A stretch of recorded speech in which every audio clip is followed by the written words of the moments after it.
I was supposed to be talking a lot earlier. My mic has this cable, and it takes so long to get it to connect to the end on the mic. I see. And then I was eating a little too slowly. But none of that matters.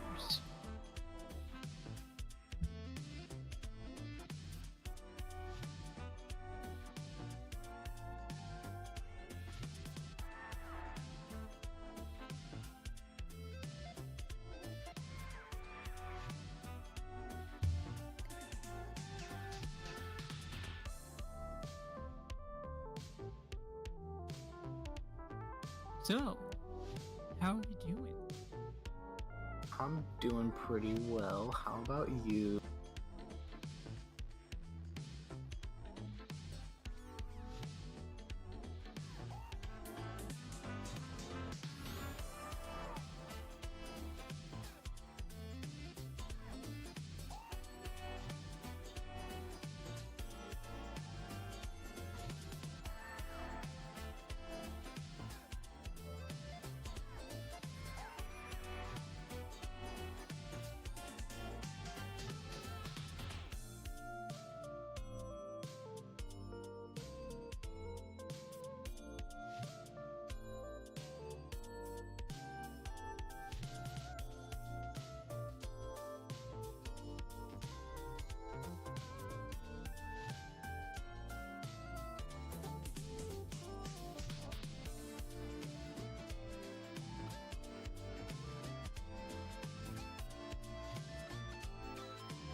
It's the SOS of love. Welcome to Swimmer Sync number 178, the one that comes right before Valentine's Day. And what better way to show our love for Splatoon than by hosting our usual weekly? This time it's going to be zones only, as you can see right there on your screen. I am Nito, joined by my partner in crime, Jake, who is also currently observing the zones only configuration we've got today. Indeed, zones only, very interesting. I've personally, it's been a while since I've played a zones only tournament, but I'm interested to see what teams can come up with here for a zones only tournament. Right, there's a lot to consider with a zones only tournament. I like how down to earth zones is, and that means we get a lot of opportunities for all these teams, some of which are preparing for Ludi, some of which are preparing for the CCA League. You might actually see one of these teams coming up right now. It's going to be Jelly Squids against Digi's Salty Taco Sauce, which is that just the name of everyone on the team, actually? That's a good question. Oh, it is. Yeah, that is. Okay, well, Okay, yeah, I suppose that makes sense. But anyway, on one side we have the Journeyman team, Jelly Squids. I mean, they've been around for as long as Splatoon's been around almost. And then on the other side we have Digi's. Well, maybe not. We just got a little. I'm not sure these are Jelly Squids. Yeah, I'm thinking. Usually I don't think that takes a lot of brain power, but I'm thinking. That's true. I'm thinking that this might not be Jelly Squids. Oh no, we're gonna have to ask. We're gonna have to phone a friend here. But either way, I had to fix my stuff for a second. But we are starting on Crab Lake Capital, and we actually are starting with the teams and team names I just talked about. So I think everything's all well. Yeah, and I mean, there's a lot you could say about Jelly Squids. Like you said, a team that's been around for a while, a team that's shown how strong they are. And compared to the team digi Salty Taco Sauce, who, personally I have not seen much from any of these players, so it'll be interesting to see what they come out with here. Taking a quick look at one of their resumes, I'm mainly talking about Salty right now. Salty has quite a lot of accolades. I think the last time they won the Swimmer Sync was back in Swimmer Sync 115. They do have wins in, Squid Junction. They actually finished 5th in last year's Low Tide City. So, I mean, we're already looking at what's down to be what looks on paper to be a lopsided matchup, but if I know anything from competitive Splatoon, is that nothing is ever certain. Jelly Squids have been around for a long while, and they've seen what I mean, and they'll probably see more of what I mean heading into this match. Exactly, and like you said, when it comes to Splatoon, it's not over until it's over. But coming into this first map, what are you thinking we're gonna see? Like, what type of comps work best on Crab Leg? Comps where you don't put anything on grates, because that's the interesting part about Crab Leg, having those grates to where it almost seems like it helps. Obviously, it looks like an extra walkway, so why not? But the only strategy I see here, the thing I see most often is bomb pressure. Bomb pressure, blasters, sloshers, you name it, whatever takes care of those ledges and whatever keeps your opponents locked out is going to be perfect for this map. Let's see both of these teams bring out. It's going to be first Digi's Salty Taco Sauce. And then obviously you got Jelly Squids in the purple. Yeah, I'm liking the sort of, comp from Digi's Salty Taco Squad. But I'm liking the sort of, like, it's a very complicated with something that, a lot of teams will play, and it's been on the rise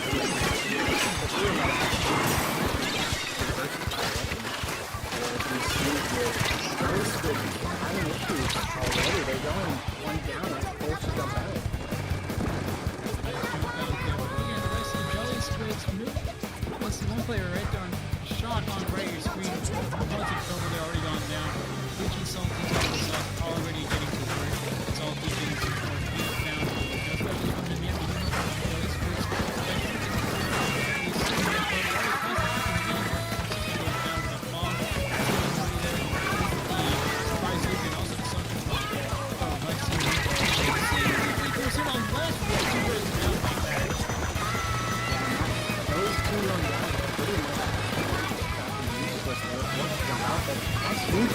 Digi Salty Taco Sauce, because at this point, it's going to be hard to get back in without those specials. They have the bubble, they do pop that bubble, but the edit's just trying to hold 3 down on the side of Jelly Squids. This is looking to be pretty much over.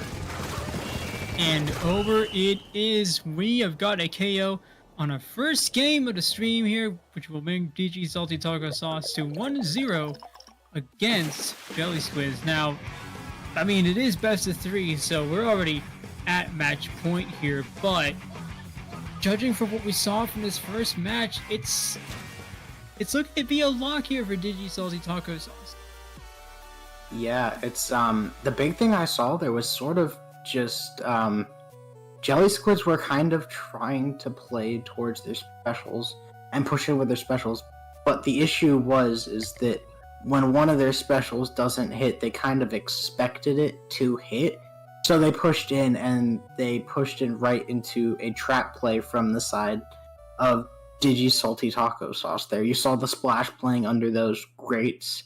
They were able to kind of sweep around and just pinch the entire team, allowing that even though one went down on Digi Salty Taco Sauce, they were still able to pinch the rest of with the other 3 that they had left, and they were able to capitalize off of that.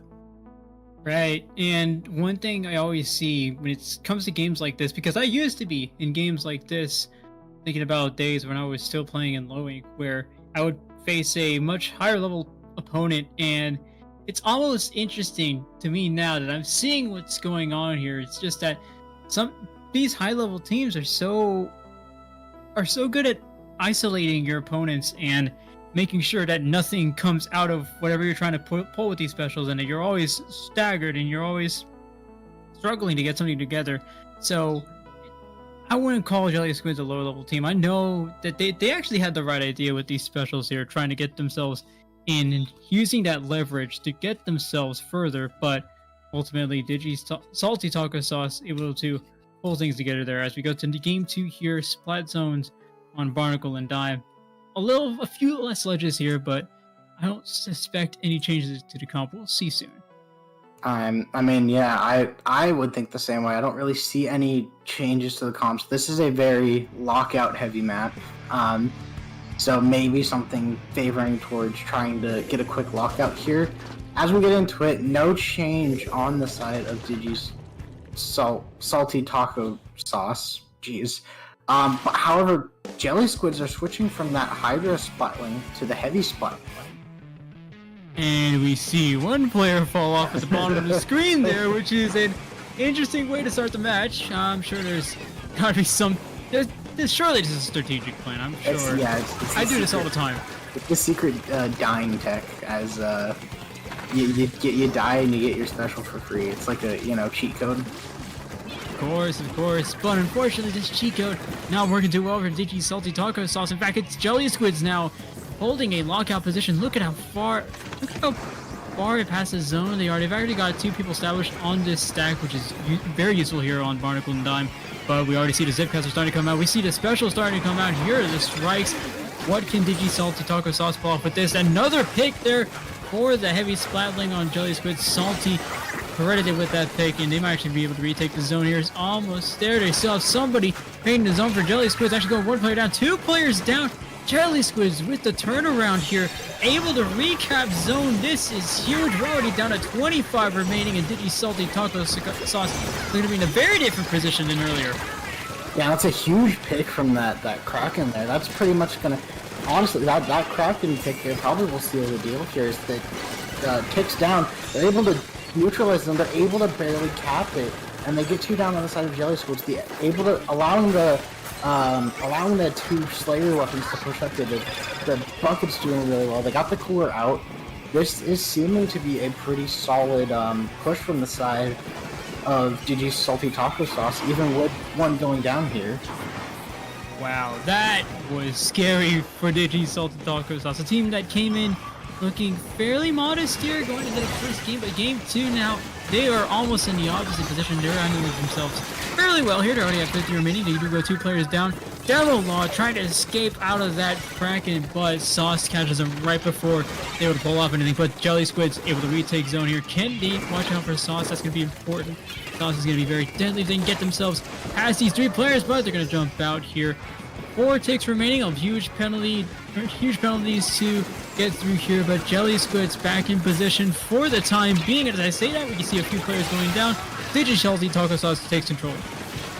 Yeah, and a great trap play there. They got the one. They had the splash go on street, I believe. There, able to get a couple of picks and allow the rest of the team to come up here. We see 2-3 going down on the side of Jelly Squids, and a great lockout position here on the side of DG Salty Taco Sauce. If they can just hold this here, they should be able to get pretty close to lead, even get down to that 4 points.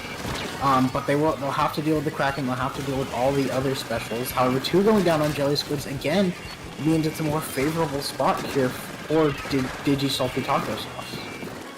And the Taco Sauce gang holding very strong here. No challenges from Jelly Squids yet. They're playing very patient here. They can probably afford to lose a lead, but how long can they afford to lose it? They actually lose 2 players, and this is going to be a wash for them. 2-0. Digi Salty Taco Sauce winning this set in what seemed to be a complete turnaround from what we saw in the first 2 minutes of the game. Yeah, and something I noticed there in that final sort of dive attempt, they didn't really play off of specials. It's something that, you know, it's harder to do when you're in such a spot like that where you're pretty much about to lose. They could afford to give up that lead if by 1 or 2 points. If they were able to get at least 1 pick with the Zuka there, or, you know, pop the Kraken earlier if they were able to. I wasn't, you know, looking at the specials. But if they were able to get at least 1 Zuka kill and then dive afterwards, they would have been able to cap that zone. And they would have been able to at least have some sort of presence. If not, you know, just to give the other team a little bit of a big penalty there going into I'm trying to get into some sort of favorable lockout position. Right, and it's very funny because looking into that match, Jelly Squids looked so strong in that first few minutes of the game, first couple of minutes in the game. It was this close to getting that KO win, which I'm sure Jelly Squids is probably looking back at right now because I know very well how that feels, but understanding that they have to go up against Caden Patrol next, the number 1 seed, or at least according to Sendo, the number 1 seed in this tournament. It's going to be quite the jump here. So knowing that Jelly Squids was able to at least bring them close to a KO has to mean something for him, and it has to mean that, okay, hey, look, these teams aren't completely unbeatable. We have something. Let's just show up to Caden Patrol and see what we can bring to them. Yeah, 100%. They had strong moments in both games. The issue with Barnacle and Dime is that it's such a lockout heavy map that even if you bring it down to like 3 or 4 points, no lead is solid there because, you know, it's very easy to get locked out yourself and suddenly that lead has evaporated. So, as you said, Digi Salty Taco Sauce going up 2-0, able to win this set. Jelly Squids, unfortunately, losing the first set in a tough group here. We'll have to see how both teams fare out as we go through. Yeah, no kidding. I mean, for teams that are looking to get themselves back into playing, or at least back into the rhythm of playing, because of course, like I mentioned earlier, Ludi's coming up in about a few weeks. The CCA League is coming up, and I do see some teams from the CCA League or teams that have signed up for the CCA League that are showing up tonight, but it's definitely something when you come back to competitive and all of a sudden you're facing a team with lots of experience, a team with a player that has already won Great White, and then following that up, you're facing a team that's best in the entire tournament. I mean, hello, wake-up call. It's about as much of an alarm clock as someone hitting you in the face with a frying pan at this point. That is certainly an analogy, but I agree with that completely. It's a big wake-up call having to, you know, face some of the best teams in the group stage alone. You know, this is kind of like this, hey, we gotta lock in type moment. So it'll be interesting. Maybe they can, like you said, maybe they can somehow turn around and beat Caden Patrol, the #1 seed. We'll have to see. Right. And speaking of teams that have played here before, I know looking through the teams that have played earlier, we were at looking at the teams that are playing here that played last week. Boyo was a team that we actually have the second and third place teams from last week, Boyo and Bonsai. And I know Bonsai had one change in their roster, but I mean, when you have that and you have another team that's just showing up out of complete nowhere in Caden Patrol, I mean, it's looking to be a pretty good night once we head into the Great White stages. Oh yeah, I'm expecting Great White to have a lot of close sets and a lot of interesting battles. We got a good amount of teams going on here. But yeah, as I say that, we will be taking a short break here going into round 2, but don't go anywhere. Stay right here and, be ready for the next round.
Welcome back to Swimmer Sync Valentine's Edition, whatever you want to call it.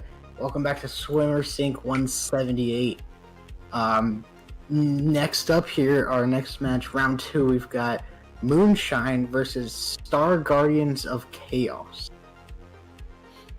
And now let me start this off by telling you about something I just read about, and something I just discovered while we were waiting for this matchup to come. Star Guardians of Chaos just played against the bucket on my team, whose captain, I believe, Kagekoi, was second in Ludi last season in Division 2. So them, a 63 seed, according to this website, going up against a 10 seed and taking at least one game off, rang some alarms in my brain. So now I'm looking at this set and thinking, I'm scared. What's about to happen? What am I about to see? This could either be a beautiful set or, the definition of a car crash. We'll have to see. I guess looking at both of the teams, you were talking about it on the break. Star Guardians of Chaos is full of a bunch of Division 9 players who happen to take a set or a game off of a Division 2 bucket, compared to Moonshine, who is full of very good players. I'm pretty sure most of them, if not all of them, are low-rank banned. So I should point out that in Swimmer Sync 170, Moonshine was a team to win Hammerhead. So now this could be the strangest set of Swimmer Sync that I have ever seen, but we're gonna find out pretty dang soon, and it's all gonna start in Robo Ramen, which I don't know. I'm the seeds can say whatever they want, but right now this is I don't know what to expect. I don't know what to expect either. I'm like somewhat excited, but also scared going into the set. Like it's so out there. I mean, pretty much all the pressure here is on Moonshine. Star Guardians of Chaos can lose, and they're like, oh, sure, we're seed 60-something. Makes sense. So Moonshine has all the pressure to try and show why they were seeded as high as they were. But if these guys, Star Guardians of Chaos, can take a game off of a like seed 10, I'm so interested to see. Maybe they can pull up the upset here. Right, and I gotta tell you that when you pull off a result like that, now it's like, okay, who are you? Why are you this team that I just heard of 5 minutes ago, and all of a sudden you're taking a game off of a team that should, in theory, completely sweep you and take you off guard. So, of course, anything could be behind that 2-1, but the good news is that on stream we do find out what that 2-1 result meant, and I'm really excited for what comes up next. But I mean, that's the one cool part about competitive Splatoon, and really just any competitive event in general, is that anything could happen. I mean, anything goes, and you see it all the time in like national sports, you see it all the time in competitive Splatoon, this concept of any given Sunday where it's like, all right, well, you lost against a team that you should have destroyed, but and it is what it is. You gotta be prepared for everything. Yeah, I mean, my immediate first thoughts is, college basketball. That's going on right now. You think of the March Madness tournament, anything can happen there, So that was my immediate thoughts when I was thinking about that. But you're so 100% right. Splatoon, that's the great thing about competitive Splatoon, is on any given day, anything can happen. It does not matter if you're seeded high, if you're a Div X team facing, a Div 11 team, you can still lose that if you're not prepared.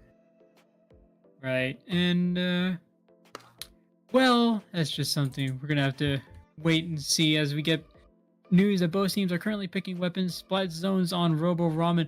I do like to call it the Muscle Forge of Splatoon 3 because it's almost the exact same layout. Yeah. The only difference is that you're only allowed to really go through the side. You want to go to that little divot right past mid, you're welcome to. But if you want to make a push, it's just going to be that little.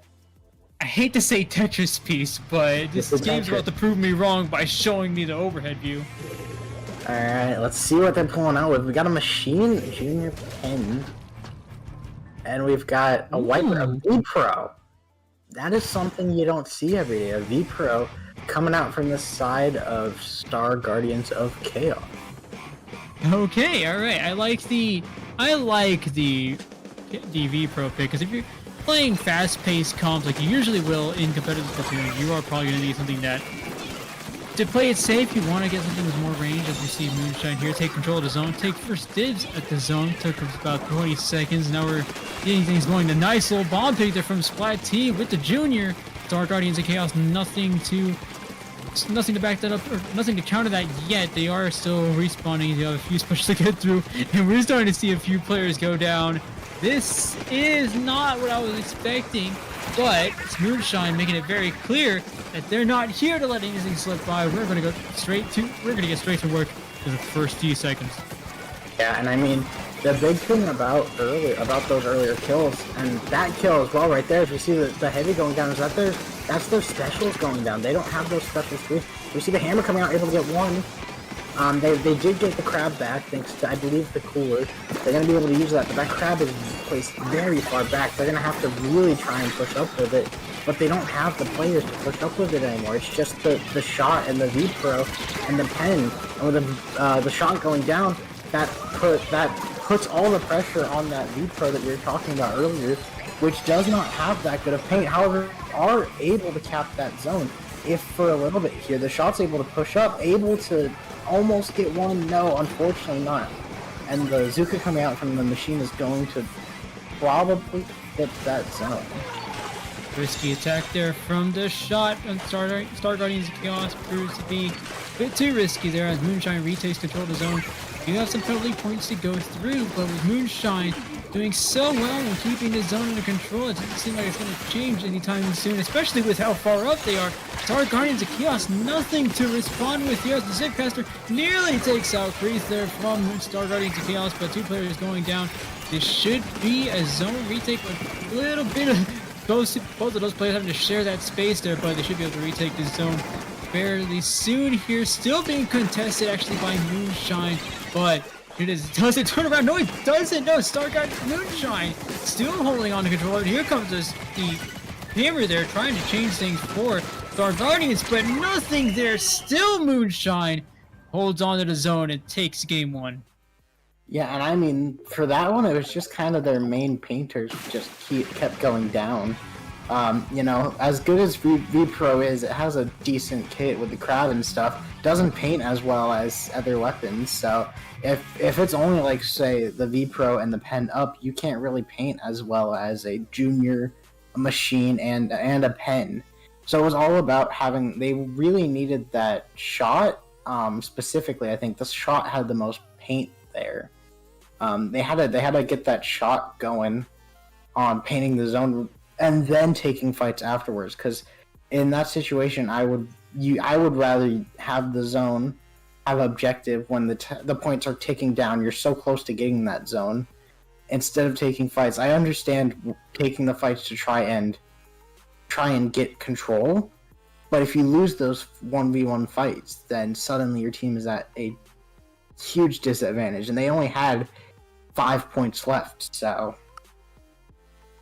yeah, no kidding. I mean, I think, Jake, you and me now know what that 2-1 result was about. But it is best of 3, so we still have at least one more game to see what both of these teams are made of, and there's actually going to be a museum that we travel to next. But looking at Star Guardians' comp, that V-Pro, I can see the value in it, but when you're playing a zones only map, paint has to be your first focus, or at least what I think should be the first focus. And honestly, with that V-Pro, you do still have paint, especially with that crab, but I can see where they lag behind. Yeah. I mean, it'll be interesting. Maybe they pull something different out here. I could see how that V-Pro combos well with the pen, you have those that combo ability. We see a Dreadringer coming out from the side of Moonshine and a bow, and the bow and the decav coming out from the side of Star Guardians of Chaos. They got more paint now. That's checked off. Yeah, I mean, if you want the range, but you also want the paint, then the decav's the best way to go. Unfortunately, Juancho there tries to drop on the side through the side of the map and gets caught out by 2 players from Moonshine. Moonshine still holding on strong. It looks already like a repeat of what we saw in that previous match. Gaming here being very aggressive with this Dreadringer, which is a weapon I haven't seen as much yet, but it's starting to become more of a frequent pick in competitive Splatoon. Yeah, and that's mainly just because of that zone shift. We see here that Star Guardians of Chaos is able to neutralize the zone. I don't know if they'll be able. They do get the dread down. This should be able to cap, and they have to get rid of this bucket here to be able to have a solid push. Bucket's able to get one before getting taken down, but that was 3 people that was looking at that bucket. That's pretty much allowing the rest of Moonshine to get in. We see that bubble being popped here. That should be able to get one. However, Pro is able to get one. The other, the pen's weak. Junior's able to push up and get the bow though. It's just back and forth trades, and in this case, it's favoring the side of Moonshine as they're able to cap the zone and keep their lead. Wow, okay, now that is a pick after pick there as we see an exchange earlier, but so Star Guardians of Chaos have control and actually could have picked zone there. I think with the Junior on the zone, there was a great opportunity for a zone pick there, but ultimately it's going to be Moonshine that retakes control of the zone here. Star Guardians of Chaos still trying to find a way in, but they go 2 players down. It's going to become more, I think it's going to become more of a problem here for Star Guardians of Chaos. Moonshine doing so well here to hold things down. They do let something slip by, like that shot there goes down, eventually does go down. Now we see a Reslider coming in, destroys that bubbler. And we see a trade there as well. Star Guardians of Chaos now takes control of the zone once again. Yeah, they've been able to get the zone, but they haven't been able to keep the zone is the issue. They've been getting it for a short amount of time, but when the specials come in from the side of Moonshine, they're able to play off those specials way better to get the picks needed. As I say that though, 3 down on the side of Moonshine. It's just the Junior. They push down. They are able to kill that decav and get some paint, but they're going to get flanked here. Will they be able to get second one? No, the Bazooka, or the Dread coming out, Dread coming out to be able to get the trade, but they keep trading, and now realistically this is in favor of Star Guardians of Chaos. They're bringing those points down as quickly as possible here, trying to get picks. Unfortunately 2 down. This does look like the end of that push, but they're only 1 point and some change away from that lead. And this is a drastic change from the previous set. My goodness, Star Guardians of Chaos, it almost seems like every time they go for a push here, it seems like they're a little scattered around, but it's almost working to their favor here, because the reason Moonshine isn't able to control these pushes well sometimes is that there's just attention going to all different directions of the map. So all of a sudden you have one player that's able to sneak by, get control of the zone, might see it soon, but we have a minute 30 to go, and we're quickly counting down towards the KO win here. Star Guardians of Chaos in lots of trouble here, but did get one pick courtesy of that decav. Can they retake control of the zone here? It's going to be very close. Can these chumps be any help? The Dreadringer coming out to secure things. Can they secure things? Yes, they can. Moonshine 2-0 against the Star Guardians of Chaos, and they will be moving on to round 3 with another win. Yeah, and I mean, that was, you were talking about it earlier, it felt like very discoordinated pushes, which worked in their favor at that moment, but in the long run, it was just a bunch of one-on-one fights being taken. If, you gotta win those fights if you're trying to play like that, and the decav's able to win, most fights. It's kind of how the decav works if you're able to charge it up. But the other weapons were not winning their fights, unfortunately, which allowed for the rest of the team to come and just kind of trap that decav, and decav's not getting any value, and suddenly you're multiple down, and in a scenario where you're not in control of the zone anymore. And those points are ticking down, and you try and do the same thing over and over again, and suddenly the Reef Slider comes out, which is pretty much a free cap at that point. But I mean, the other thing is they didn't really use that Reef Slider as, like, as like a cap. They kind of just used it to be able to push the rest of the team back, which I really liked that use of it. Not using it specifically for zone, but to try and push the other team back and allow them to keep control of that zone for longer. Yeah, no kidding. That was certainly interesting stuff we saw from Star Guardians of Chaos and Moonshine alike, but ultimately it ends up in a 2-0 result for Moonshine. They are now, I believe, 2-0 in that, or at least 2-2, or sorry, 1-1 rather in that group. The 2-0 team is going to be the bucket on my team. And they're currently tied with Get Back Season, who they'll be facing in the next round. Star Guardians of Chaos will be going up against Get Back Season in that next round. But we should have that next match. I'm told that we have that next match coming up pretty soon for y'all. If I recall correctly, yeah, words, they're hard. Anyway, if I recall correctly, I think it's two of the most competitive Splatoon pickup names I've ever seen. I was gonna say, like, these are perfect pickup names. So just because I know it's not showing up on the screen yet, it is Jolp, and glnkgo. I don't know how to say that second one. Is it just glnkgo or like? I think that's how you say it.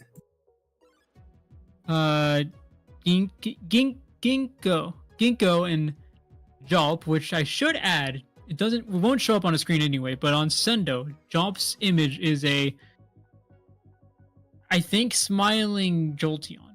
So okay, no, that's why it's Jolp. Okay, but I don't know. I'm discovering new things. I know Neptune's from WPI and a CCA household name basically, but yeah, I mean there's a lot of names here, especially on the right side on glnkgo, that should be familiar to some of the viewers here, but either way. Yeah, the names. Unfortunately, I'm not one of those people. I don't know if I'm just out of touch with the competitive scene, but I know nobody here. This is the nice thing sometimes is about tournaments like this, is like there's so many people that are playing that you will see somebody new every time, and every time you'll be impressed with, if you see somebody's skills or you see a team who's able to coordinate as well as they can, especially in this era where pickups are are more common than regular teams. You'll see how these teams work well together, and you can be impressed by certain things. Right, and it took me a while to remember, but it is Neptune who is on Big Fat Sea Cows, so you already have a team that high. When I say that high, I mean they're already low-level bands, so Big Fat Sea Cows in the CCA world is a name that does come with a lot of like, okay, this is a pretty good team that we're going to go up against, so you do have that experience on the side of Jolp. glnkgo, I do remember these names. I know Fern was formerly from Sunray? Something with sun in it. Chat's going to fact check me, so I don't really need to say it correctly. But it all begins here at Splatzone's Mommy Ruins. If you think about it, chat can just fact check you on everything, and it'll work. So, but yeah, Umami Ruins. Umami Ruins, what can we say? Two zones either side. It's like a bowling alley, but for paint. Yeah, realistically, opening-wise, we'll see both teams go for their own zones. That's kind of a basic, you expect that. What I'll be interested to see is whoever can get top mid, that like top mid area control first, realistically will have the advantage going into that first team fight and trying to get the other's zones. So it'll be interesting if teams choose to play for it specifically, or play against it and just try and take fights as is. Yeah, and this is a set. Actually, I do have something to talk about with at least the weapons. I know for certain Neptune runs a pretty narrow range of shooters, and I say narrow, but it's really most of the shooters you're going to see, your shots, your NZAPs, your 52s, and we are seeing no different here, at least with the splash here. Different in the fact that I didn't mention it, but different in the fact that it's a shooter. So I like the comps we're seeing here, and let's see how we start things off here in the moment. Yeah, I'm very interested to see this double splatling comp from the side of Jolp. It's very, it's glnkgo, I think, is the blue team. We'll have to see, but either way, yeah, it seems to be working out so far. They're able to capture them, they're able to get pushed up, and now we'll have to see what exactly, as I say that, I do go down on the side of glnkgo. Jolp's able to get one, are they able to get the next one traded out? That's a good trade for this side of Jolp. They should be able to get the zone. As I say that though, that hammer's going to come out, stall, and able to recap that zone. 70 remaining. It was a push to begin with for Jolp, but all of a sudden they started getting a few players down, and you can see them, you actually saw it on the screen there, they started to hesitate there. Knew they didn't have enough and still tried to go for at least one zone. They held it pretty well until the end here, but Jolp now, 3 players down. They have Cooler, they have other specials intact. At least now they have a crab as well, so they can continue to hold a lockout position here. At least try to hold it with that, but with glnkgo now, no specials online for them. They should be coming online pretty soon, but they do have one player going down. It's going to be Kama here with the Stamper looking for a pick as we see another player go down on the side of glnkgo. Jolp doing a fairly good job here, holding control of the zone. No major response from glnkgo, especially with the shot having to back up, getting into trouble with the blaster. Now it's the Stamper that follows up on it. Few players going down on each side, but it's Jolp that continues to hold on to the zone for the time being. Yeah, and it's kind of just like a dogfight on the zones. I really liked that crab that came out from the side of Jolp. It really started everything here.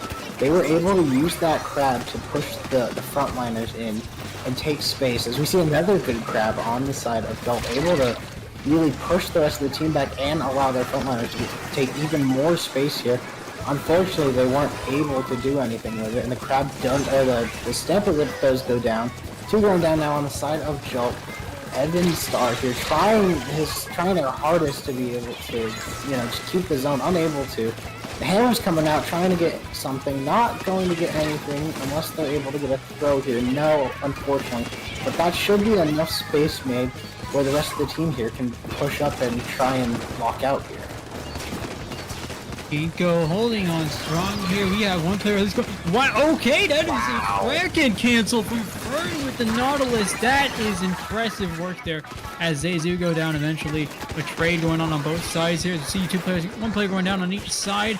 Jolp has to picks here. Can they move in with this? Kama trying to get a pick on his head and get it here, but both of them go down.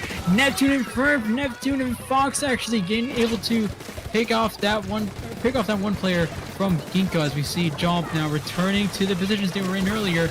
It is a close as heck matchup here. Both teams trading picks by picks as we see Jolp starting to move up. I love the urgency we're seeing from both sides here. Both of these teams looking to close this out as soon as they can. Both of these teams playing for a win as we see Jolp continue to hold on this. glnkgo has reigned. They have the Trizuka as well, but with 1 player going down, 2 players going down, it's going to be very difficult to find a way in.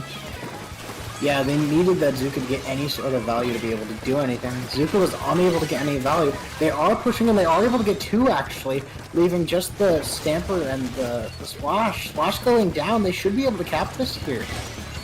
They are able to cap this. They do get the Stamper down, but behind them comes the Blaster respawning. They're able to capture zone and keep it, but that Blaster there is still doing damage. It's pushing them back. They aren't able to really push up with that Blaster there. And this is allowing the rest of the team to be able to do stuff. That's the Wiper going down on the side of glnkgo, and Jolp is able to push up here. They're able to neutralize the zone. They put the Knot in a situation where they were alone versus 2 people, and this Kraken realistically should push them back. They are able to get back. They see the jump here. The jump does go down, but they still have not capped the zone. glnkgo has done really well at keeping that left zone capped. However, 2 down now might be the turning point here as we see Jolp able to cap, and with 18 seconds left, that could be a game-winning cap. 14 seconds to go here. Neptune with the crab looking for a pick on his head. Can they get it? They do not. We still holding on to 2 zones here. 5 seconds to go, and it looks like we may have a turnaround here. Both teams keep trading blows. No change of zone control by glnkgo. Jolp takes game 1, and that is going to be a huge way to start the set for both teams, as we see, and as we start to see Jolp, but as we start to see this team and how scrappy they are against a team that, look by resume looks alone, should be the stronger team. But I mean, when you play against a team that just knows its sense of urgency and knows that they have to be constantly looking for this lockout, there's a certain level of aggression you can try to play against a team like that, and it looks like glnkgo is trying to find out to what extent that aggression goes. Yeah, I think the nice thing is for Jolp is that they overall had a more up-tempo comp, and they used that to their advantage to set their own tempo, going faster than what I believe glnkgo wanted. So it forced them to play faster and take more fights, which they kept, losing those fights, allowing for more lockout positions and getting those big scores. They didn't really pull away with it, but they were able to have just enough of a lead that they were able to hold it for most of the game. Right, and cool part about glnkgo is that they do at least have that aggression I was talking about earlier. We saw Fern with the Nautilus, and the stuff I saw from Fern is so... I like seeing not gameplay that's just like, oh yeah, it's a splat lane, but it's also a splatter shot to me. That's what I'm seeing from this team. And I do want to see how they can continue to work on that, as we don't see any major changes from their comp, or at least on the side of glnkgo, and actually none on the side of Jolp either. There's just going to be Jolp in the green and glnkgo in the pink. Yeah, and I mean, like you said, no comp changes. I kind of like this, honestly. Both of these comps work really well in their own way on Hagglefish. We'll have to see. We'll have to see. glnkgo has to try and get value off that knot, but the knot goes down. Shot goes down. The Viper trying to flank, but it was a little bit too late there, as 2 went down already. That's a delayed 3 down. They were able to get 1 with a shot. However, going down quickly is Crab. It was huge if it can get any value. It gets 1 and knocks both of them down, getting right into like a one-way there. They weren't able to do much, and it's able to get back up top there, but they aren't able to do anything else after that. And so far, a dominant hold from the side of Jolp. Oh goodness, this is a different Jolp than what we saw earlier. Jolp is all guns blazing here. We don't even have to send people up this little ramp. We can just park it right here. We know you're either gonna be too aggressive or not aggressive enough, so we're gonna wait for you. Here comes the wow, okay, the Kraken parry here from Evanstar as they continue to hold on to control the zone. We are this close to a KO. They can send glnkgo going away with this round 3 sweep here. This KO, actually. I have no words for what I just saw. That was very quick here, and Jolp is going to be walking away with the set win. Yeah, I loved... Not only was that Kraken parry just insane, but I loved the overall... Jolp somehow went in even faster tempo than in the last game, and I didn't think that was really possible to do. But they had the range as well, where they didn't have to push up too far. They had that Stamper that can play under that tent area, and they had the poking abilities from the other weapons that they could just sit by mid and just pick them off one by one. They say, hey, you want to fight us, you got to go through all of us, and we can take you from the zone, the ramp, the tent. It can take you from pretty much anywhere and win. And you said it better than I was going to, actually, because what I saw from them was a team that knows to what extent glnkgo is going to be aggressive. We saw Fern and how aggressive they're going to be. We saw the Sean and just how fast they like to play. So glnkgo said, why change our comp? We have the long range to combat it. All we need to do is sit back, let you do all the work, and we'll just clean it up for you. As we see the standings in Group R, that is the group we saw both of these teams in. Jolp actually walking away with a great white, because going to a great white bracket here, and Ginkgo going to Hammerhead with that one loss. But I mean, when you see how Jolp was playing in that first set, the fact that they didn't make the changes and that somehow was enough to be that in-game adjustment that you saw in their gameplay in that second match. I mean, I do absolutely love when I see stuff like that.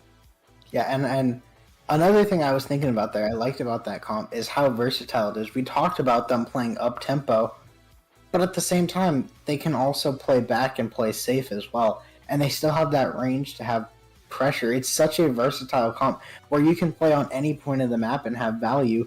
I think that was just a bit overwhelming for the side of Ginkgo, as they weren't able... You could see they kept sending one or two people in, but they didn't really do much with those people. It wasn't like a specials and run-in type thing. They just kind of ran in and fed, to put it simply. It felt like they just kept dropping and getting picked, and then dropping another person and getting picked, and then it was kind of like this cycle that kept repeating until Jolp won. Right, and when it's funny because you see these fast-paced comps a lot in FaZe Splatoon, and it's funner. It's even more fun when teams start to get like, all right, all we need to do is sit back. We got the range. Let's just let them have at it. But as I mentioned, let them have at it. There are a few teams that we're currently waiting on to finish their sets. So on the other side of this break, you are going to see Great White action. We're going to start with round 1 of the Great White bracket after this short break. Don't go anywhere. We'll be right back with more action from Swimmer Sync, number 178.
Welcome back to Swimmer Sync 178, the one and only Valentine's Day edition.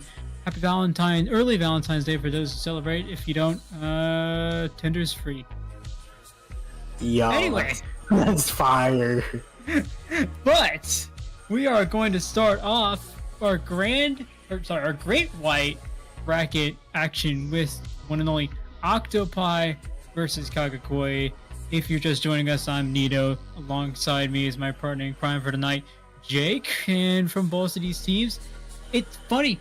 I haven't seen Octo𝝅 or Catnip in a long while in competitive Splatoon, and I'm guessing Ludi woke him up. So, well, congratulations! Your prize is a game against Kagekoi, a team that is also at about the same level as you in terms of skill. So, what better way to start Great White than with what appears to be a pretty even level match? Yeah, the revival of Octo𝝅 needs to be studied. I mean, they disbanded, turned into Catnip, disbanded again. I think maybe not. They might have taken a long hiatus, and then Ludi comes around and they come back as Octo𝝅. Like, that's some storytelling if I've ever seen them. But I mean, player-wise on Octo𝝅, most people know all four players. All four players have played with each other so many times, and everybody on that team is so incredibly cracked at the game that it's hard not to see them at least once in a top tournament or in a top bracket of some open level tournament. But on the other side, on Kagekoi, you've got people like Pika, who people have seen everywhere as well. You know, the DivX, Ludi, you know, been there, done everything. Pika Day 465, most, you know, it's interesting to see that as we get into Great White here, most players from here on out will probably be known by most competitive watchers. Yeah, I mean, we've got a roster in Kagekoi that's deep and rich in its competitive resume. You've got, like you mentioned, several DivX players. I know Pika is in Kagekoi. And then you got Octo𝝅, a team that maybe we haven't seen in a while, but I mean, this team could just be as strong as ever. So with Ludi coming up, it's like, all right, well, it's time to hop on a game again, which I'm on the same boat. But enough of me. Let's get to the match. Spot zones on Barnacle and Dime. We see the comps coming out. Standard stuff from Octo𝝅. We see two. We see a Decapitator and a Stamper coming out from Kagekoi. Yeah, I like to call these comps, the double sword comps, the last resort comps, since, you know, that's what last resort always pushed for, was those double sword comps. As we see here, though, the Tetra going down pretty early to the side of Octo𝝅. Kagekoi is able to at least neutralize the zone. They might be able to cap it here, but they have less paint overall with both of those swords. The crowd coming out should be able to help them cap it. It backs them up. The Tetra going down again. That's two going down on the side of Octo𝝅. Kagekoi here should be able to push up and get some space. And push up they did. Luna there in a precarious spot with that Zuka. And Kagekoi able to take advantage of that. 5th gen also providing an attack. They're actually able to get the trade there. Kagekoi is going to pick up the lead. They've already picked up the lead. Thought that was a 65 and 795, but in either way, they're in the lead. They've actually got two players down now, so it's a bit of a dangerous situation for them. Gabe with the Zipcaster forced to find something here. Does not. Is going to be sitting in this corner for a bit as Octo𝝅 takes control of the zone once again. Yeah, and that's just unfortunate. Going 2 down while the Zip is active, that's pretty much a free cap for the side of Octo𝝅. Zone is neutralized again here. The Zuka coming out from Luna isn't going to get cancelled, but they will get picked off afterwards. With Pika is pushing up with Pika. On the other side, Viction's able to get one. Back and forth here, but it's fortunate to be on the side of Kagekoi. Kagekoi still holding on his own here and actually able to have Gabe, who has that Splatana Stamper at in zone, able to pick up that pick for the pencil here. Speaking of that, oh wow, nearly goes out there, but recalled with that Zipcaster is Gabe, who is still on zone, still trying to hold it down, able to at least hold it down for now. Gabe doesn't quite have the ability to control or repaint the zone here, but they do have help with that pencil. Another Zuka coming out. I'll quickly shut down. 2 players going down for Octo𝝅. Kagekoi still sitting pretty here. We've gone past the penalties, and we're going to continue to go back to score points. Yeah, and Pika's been going off this game. Like, he's had so much pressure and so much just presence in general that it's so hard to see them losing this if Pika's keeps playing the way that he's playing right now. We see here the points are ticking down. 2 going down on the side of Kagekoi. But however, Pika, like I said, getting one, getting another, they're going to try and rush in here. They won't be able to get anything. They get it down to 1. They'll be able to cap. They aren't able to cap there. And the Zip Cats are unable to do too much. Gabe going down, that's 3 down on the side of Kagekoi. Wow, okay, that is why we have Reach Slider in Splat Zones. Reach Slider going to be a very useful resource here, taking back that zone as Octo𝝅 able to clear out that small penalty. Luna there's a bit of a skirmish right in front of the stack there as Kagekoi looks to get back to work very quickly here. They do have to grab out. Octo𝝅 has the cooler out. Kagekoi has the control of the zone. E-meter in lots of trouble there. Luna as well. 5th gen swipes in, but nothing there. 2 players going down for Octo𝝅. Kagekoi to see 1 go down, but E-meter is in trouble. This jump is going to be in lots of trouble here, and it's a Tetris that they do roll away pretty quickly here, but they go down as well. Rose and Luna able to double up on that one player. Gabe able to hold their own here. 1 point remaining for Kagekoi. They do still have that penalty to look forward to, but Octo𝝅 and Kagekoi going back and forth on these picks here. We have to see which team's going to come out with the advantage, but so far, no team is going to come away with the zone without a fight. Yeah, and I mean, the Tetris coming up with the Reach Slider, able to get 1 somehow there, but they do get quickly traded out. Crab comes out, but honestly, this Crab might do more hurt than help there, as Octo𝝅 is able to cap the zone. He's going down, that's 3 down. Splash is all alone in a 2v1 going down. A delayed wipe with under a minute left. And I mean, you can see instantly Octo𝝅 pushing up, taking space, getting paint. They're in a good position with the penalty pretty much picking out, but they have to get 52 points in order to win. 54 actually. Sorry, I can't count apparently. It's totally fine. We lose track of points whenever you're seeing a skirmishy, scrappy match like this, as the Reach Slider gets 3 players down. That is a wipe for Octo𝝅. Kagekoi now in a much different position than earlier. They do at least have that 1 player going down. That's going to be the Tetris from Octo𝝅. And we start to see the specials come out. It's going to be a last-ditch effort for Kagekoi, who certainly has the resources to do it, but will they be able to complete the retake here? No, they won't. Yes, they will. 10 seconds to go. 5th gen's the only one on the zone where Octo𝝅 does go down. It's only the E-leader who doesn't have the ability to back up. That's 4, 3, 2, 1. Kagekoi able to avoid disasters there and takes game 1. That all started with Pika being able to get behind them. If he wasn't able to get behind them, that game was over. Pika being able to sneak behind there and getting multiple is insane. It is huge for that team. They were pretty much able to use those picks itself to push in and just kind of collapse on the last few. And I mean, what a retake from Kagekoi, able to just save the game at the last moment. Whew.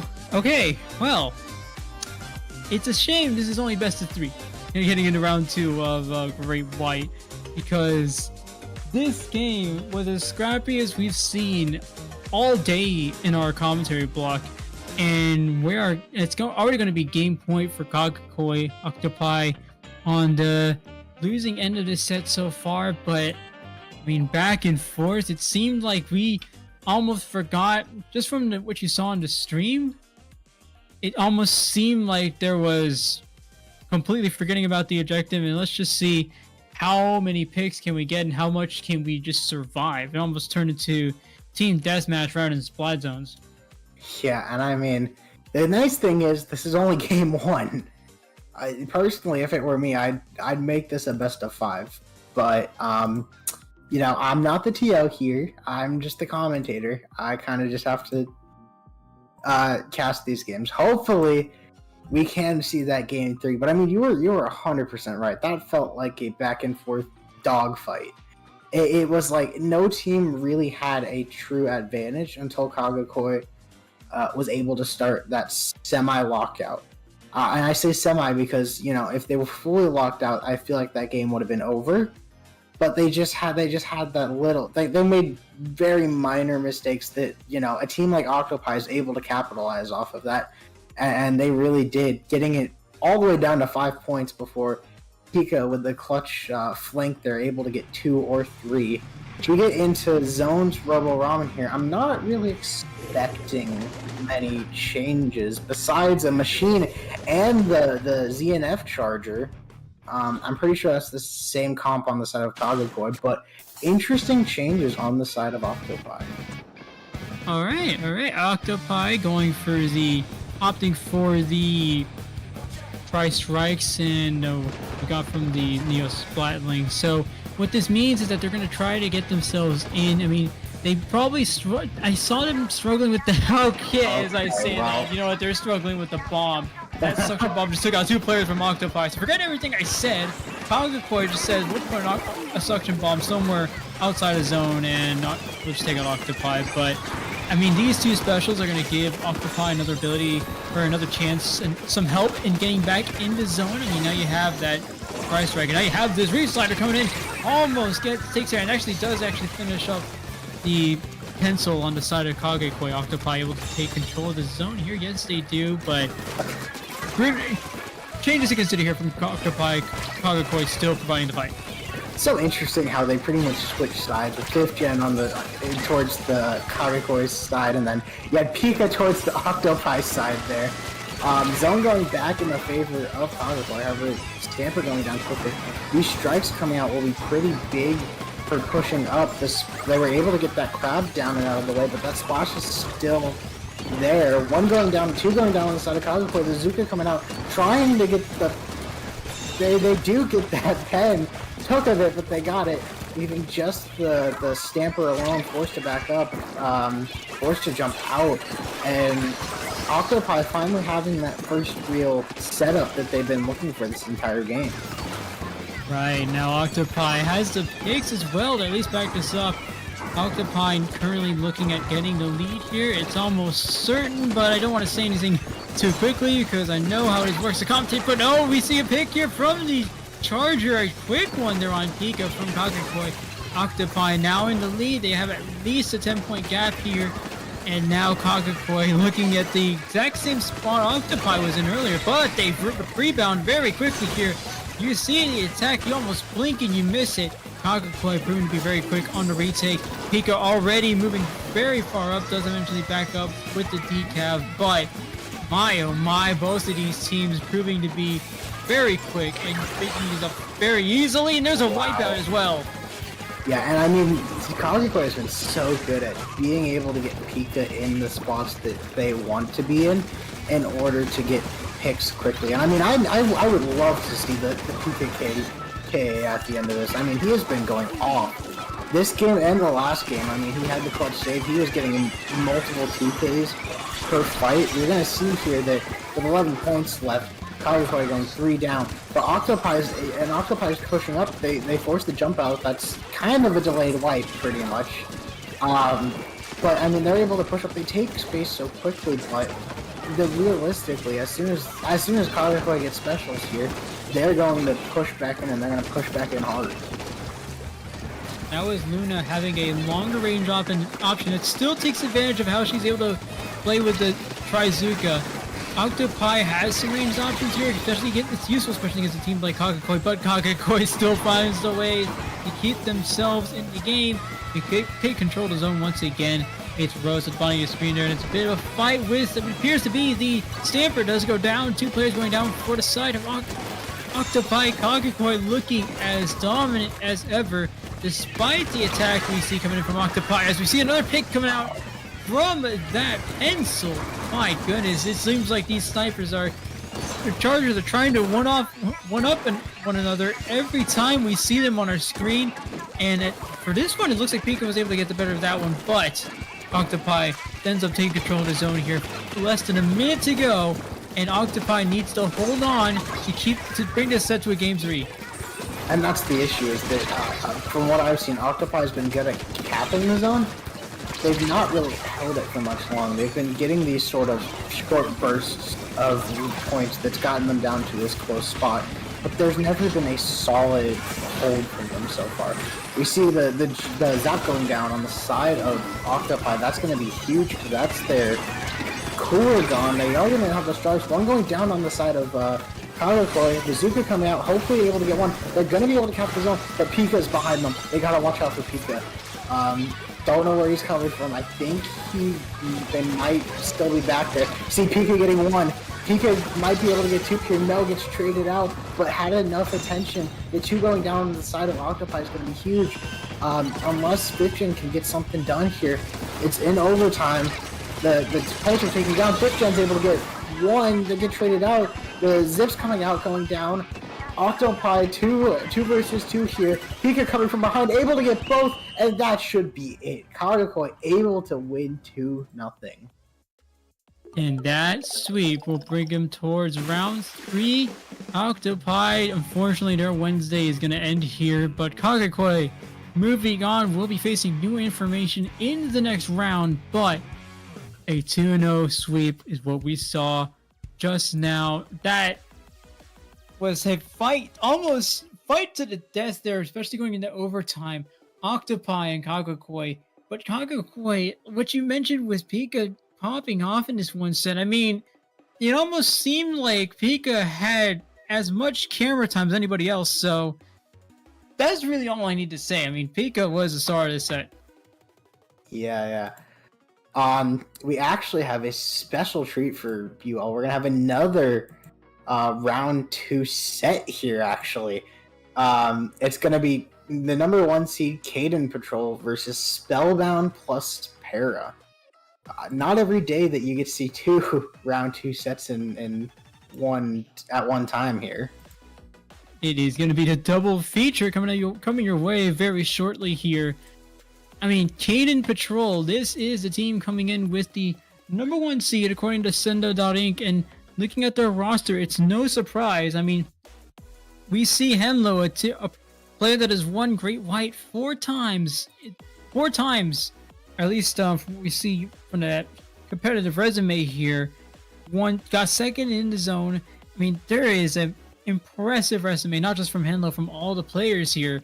And then on the other side, you have Spellbound plus Para. And that alone is another team that just heading into Great White is an accomplishment for him. So if they can bring whatever fight they can bring to Caden Patrol is something I assume Caden Patrol also has to watch out for, because I mean we've seen on set, on stream, that anything can happen. I don't think this set's gonna be any different. Yeah, I mean, give credit where credit is due. Spellbound plus Para is still filled with stacked players. I mean, most of them, all of them, I'm pretty sure are Lowing banned, and I mean, I'm interested to see what exactly they come out here with. But on the other side, you were talking about Caden Patrol is filled with great players. You have henlo, you talked about immensely already. Half, who not only is a part of the SOS seeding council, but has also won Squid Junction 4 times, has won paddling pool. They've won in the zone once, and they've won. They've won 3 Great Whites as well. A very accomplished team, and Snipes is very a lot of people know Snipes, a great EU pen player.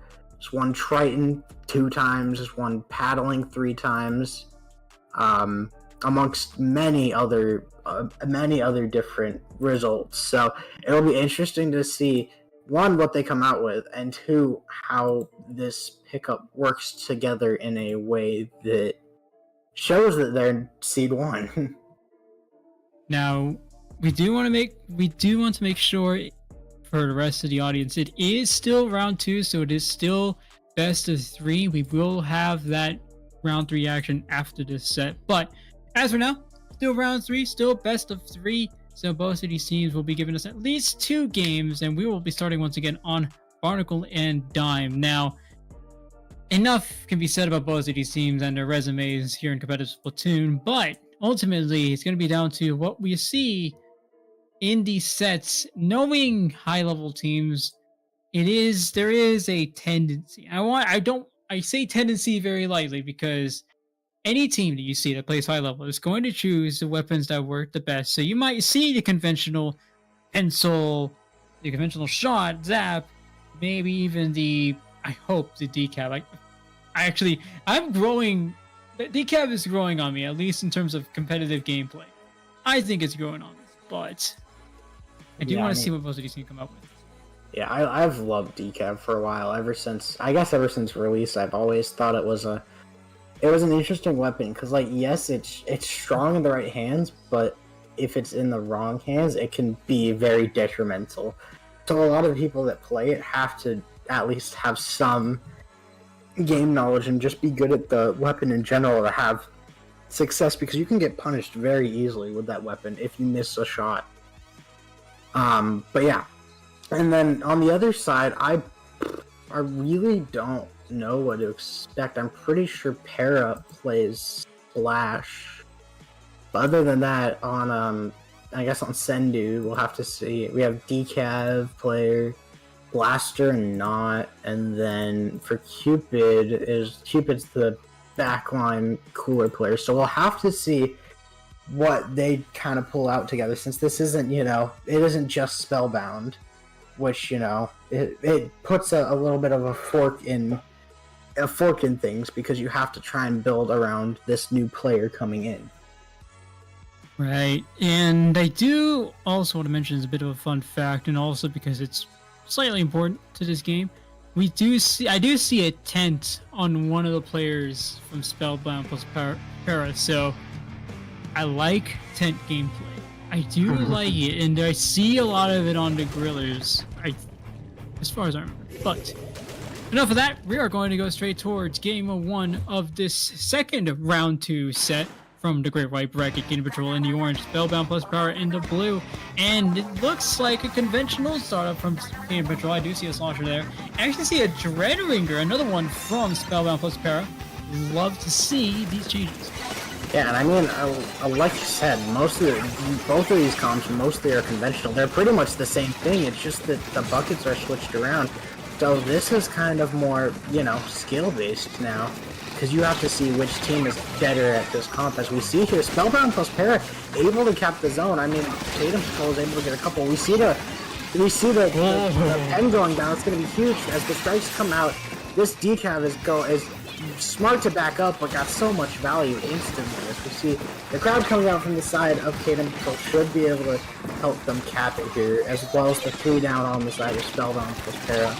And it's looking to start the lockout that we've seen in most games. Pick from Spellbound Para, the player player with the decav, on their team, but Caden Patrol able to retake control of the zone. They will be taking the lead here very shortly. Spellbound at least putting a bit of alarm into the faces of Caden Patrol, but 2 players going down from Caden Patrol, still in control of the zone for now. Spellbound has the numbers here. How long do they have it, though? We see the Splash here trying to move things forward for the team, but Caden Patrol coming in very quickly here. Butterdink on the Slosher, waiting on this wall, waiting for a pick. It might be that decap, but they do end up backing up. Knowing Caden Patrol, they are just going to sit back, wait for this team to poke its head out, and that's what we're seeing with the sniper there. That's what we saw with the decap from henlo. Still 2 players down, 3 down. Can we get a wipe? There it is, a half freezing right there. Knows they've got the game locked. That is going to be the first game going to Caden Patrol. Yeah, and that was pretty dominant from the side of Caden Patrol. I mean, you saw the one, slip up where they got the pen. The decap was able to push in, get the pen, and that allowed Spellbound Para to push up a bit. But overall, after that, once the specials came in from the side of Caden Patrol, they were able to just kind of steamroll. It's the nicest way possible. They were able to just steamroll past the players, get the zone, and then get in a position with the specials again, pretty much ready again. I mean, you saw in the crab whenever they crabbed, you had the strikes coming out from Caden Patrol that pretty much shut down that crowd. It just felt like they were countering a Spellbound plus Para wherever they went. Wow. All right. I mean, as much as I do want to talk about it, break it down any further, it is what you see, what you expect to see from a team that just does so well with and how experienced it is. I mean, it's about the level of gameplay you may expect. No offense to the team, of course, but Flat Zones on Robo Ramen, you start to wonder how much trouble this decav, both decals on both teams can do, especially with Spellbound. Spellbound, I noticed that decav and even the splash on that team being very, very aggressive, and to some extent it worked out fairly well for them. I mean, Caden Patrol, like you mentioned, was caught off guard during the beginning, or like the first couple of minutes of that game in Barnacle and Dime, to where maybe there is a case to be made for him, but we're going to go into Ramen Zones to see what both teams bring out. And Caden Patrol on match point. Yeah, and we see a lot of the same coming out here. We see the pretty much mirror comps, besides the difference in the buckets. And I mean, if you're Spellbound plus Para, this is where you've got to try and get something going, because the advantage, both, you know, momentum wise and just overall, is on Caden Patrol. They had a pretty dominant game. They didn't really sweat too much there. So if you're Spellbound plus Para, you're trying to get something started here. They're able to get one. They're able to cap the zone, but they do go 2 down and lose that reach slider, unfortunately. They were able to cap the zone for a little bit, but not for much longer. We see a splash trade, splash on splash violence there. The slider is going in, but isn't able to get anybody, barely able to neutralize the zone. And Caden Patrol is in a strong spot to just walk out here. Yeah, notice that they're not pushed up like you might see from teams looking to play for the lockout. They're sitting actually behind the zone right now, this means they know how far Spellbound is willing to go for this push. They know that they can sneak by a player and pick off anyone that just happens to overextend here. Caden Patrol playing to their strengths here, knowing that they could come out of here as the better team mechanically, as we see with half able to get the pick on the other splash from the other player from Spellbound. And now we're seeing Caden Patrol take these aggressive positions here. That other splash was Parasitica from Spellbound as well, I should mention. But Caden Patrol, as usual, keeping things on lock here. But how long will they keep it on lock? Not very long, as we see Spellbound retaking control here. Yeah, and I think the big thing was Caden Patrol didn't really push up, because if I remember correctly, they did not have that cooler. As soon as they got cooler in that last fight, when the specials were coming out from Spellbound plus Para, they were instantly up in their face. It was like instant pressure, which is I think what is good, because they kind of played back. They waited for their specials, as well as waiting for the Spellbound plus Para specials to come out. As we see the crowd coming out here, able to get one. But in this situation, they're already in such a good spot, and they have those strikes to push them back.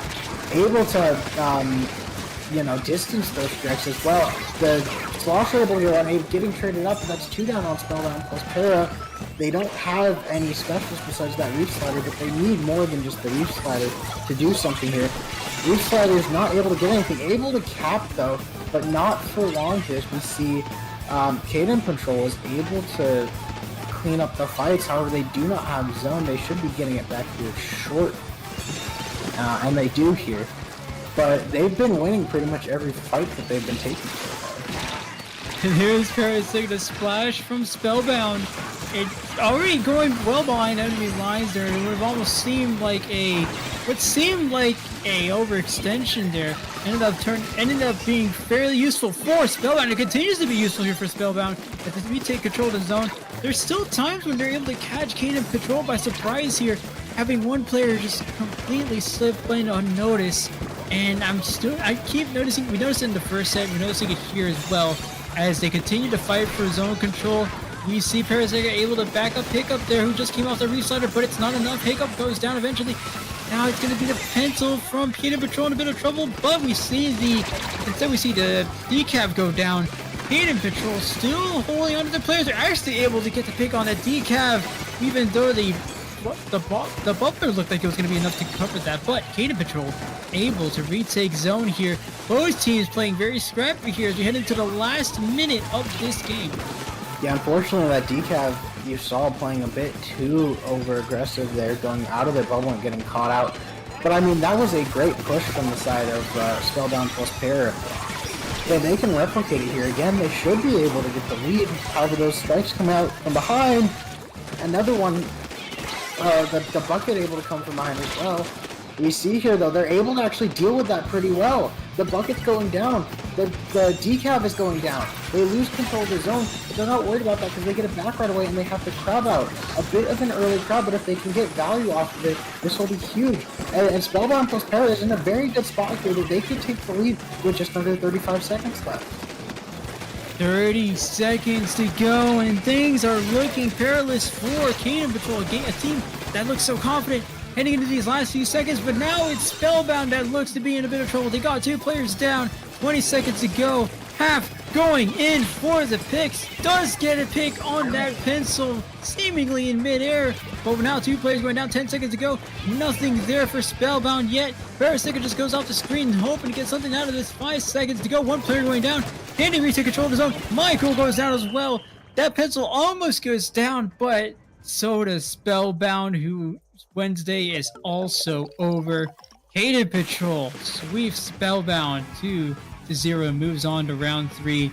But I mean, we're gonna spend, I feel like, the next 5 minutes talking about this set, because all of a sudden it looked like the big and strong Caden Patrol was starting to slip out of it here, and I don't know. This was a nice and scrappy match from Spellbound. I do like what I saw on stream here.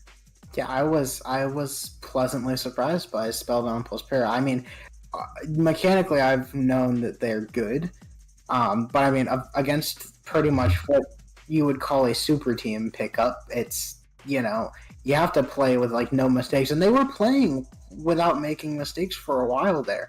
But I think it's just I feel like there's just a difference between the two teams that kind of, you don't want to say it in most cases, but it is there, that some teams are just better than others. And there's no hate on either team. It's just how the game works. That's the same thing in most esports. There are just like differences between, there's skill levels between certain teams, and when you have the number 1 seed, playing against, the number, what was it? The number like 20 seed? No. 20. Yeah, 20. So you can see there's a small bit of a gap there. But I mean, for being the 20 seed, making Great White, going toe-to-toe with the number 1 seed, I mean, nothing to scoff about. No, not at all. I mean, this is a team that is seeded number 1 for a reason. I mean, we talked about their resume and all the history they've had, the results they had, and for a team like Spellbound, who, if you were to just go on their Sendo page and look at everything they had on there, you would think this wasn't a team that could possibly take Caden Patrol to that game 5. But I mean, everything, I don't even need to talk about it. Everything you said, everything you saw on the screen there proves that Spellbound is a team that you've got to be watching out for, I think, really with every skill level. And this is the reason teams, even like lower level teams, it's a testament to lower level teams saying, hey, we're not scared, let's just go into this match, see what goes on. And if you're a higher level team, you look at this and say, we got to keep our heads up. We can never play too confidently, because eventually there's a team like Spellbound that just knows, like, all right, we know we're up against, and we're either going to win or not, but let's just go in and see what happens. Yeah, 100%. As we say that, though, that'll be me and Nito wrapping up. Nito, where can these lovely viewers find you? Glad you asked. I'm gonna be on Blue Sky at Nito and use BScott at social, whatever the usual is. Twitch, and on use as well. The odd occasion that I do stream, and right now you'll probably be finding me in bed. Yeah, bed's comfortable. I hear it's comfortable this time of day. Yeah. Well, you can find me at Blue Sky, at JakeRoot0. You can find me on Twitch, JakeRoot0. You can find me all around the Splatoon 3 Twitch category. This is me and Nito signing off. We'll have Frostix and IMAD as your next commentators. So don't go anywhere. Top Cut getting better and better, but this will be it for us.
Welcome back, everyone on Twitch, to SwimmerSync178 here. I'm Frostix, I'm joined by iMad here, and we're here to cast Top Cut Round 3 and onwards. iMad, how are you feeling about this next half of the tournament?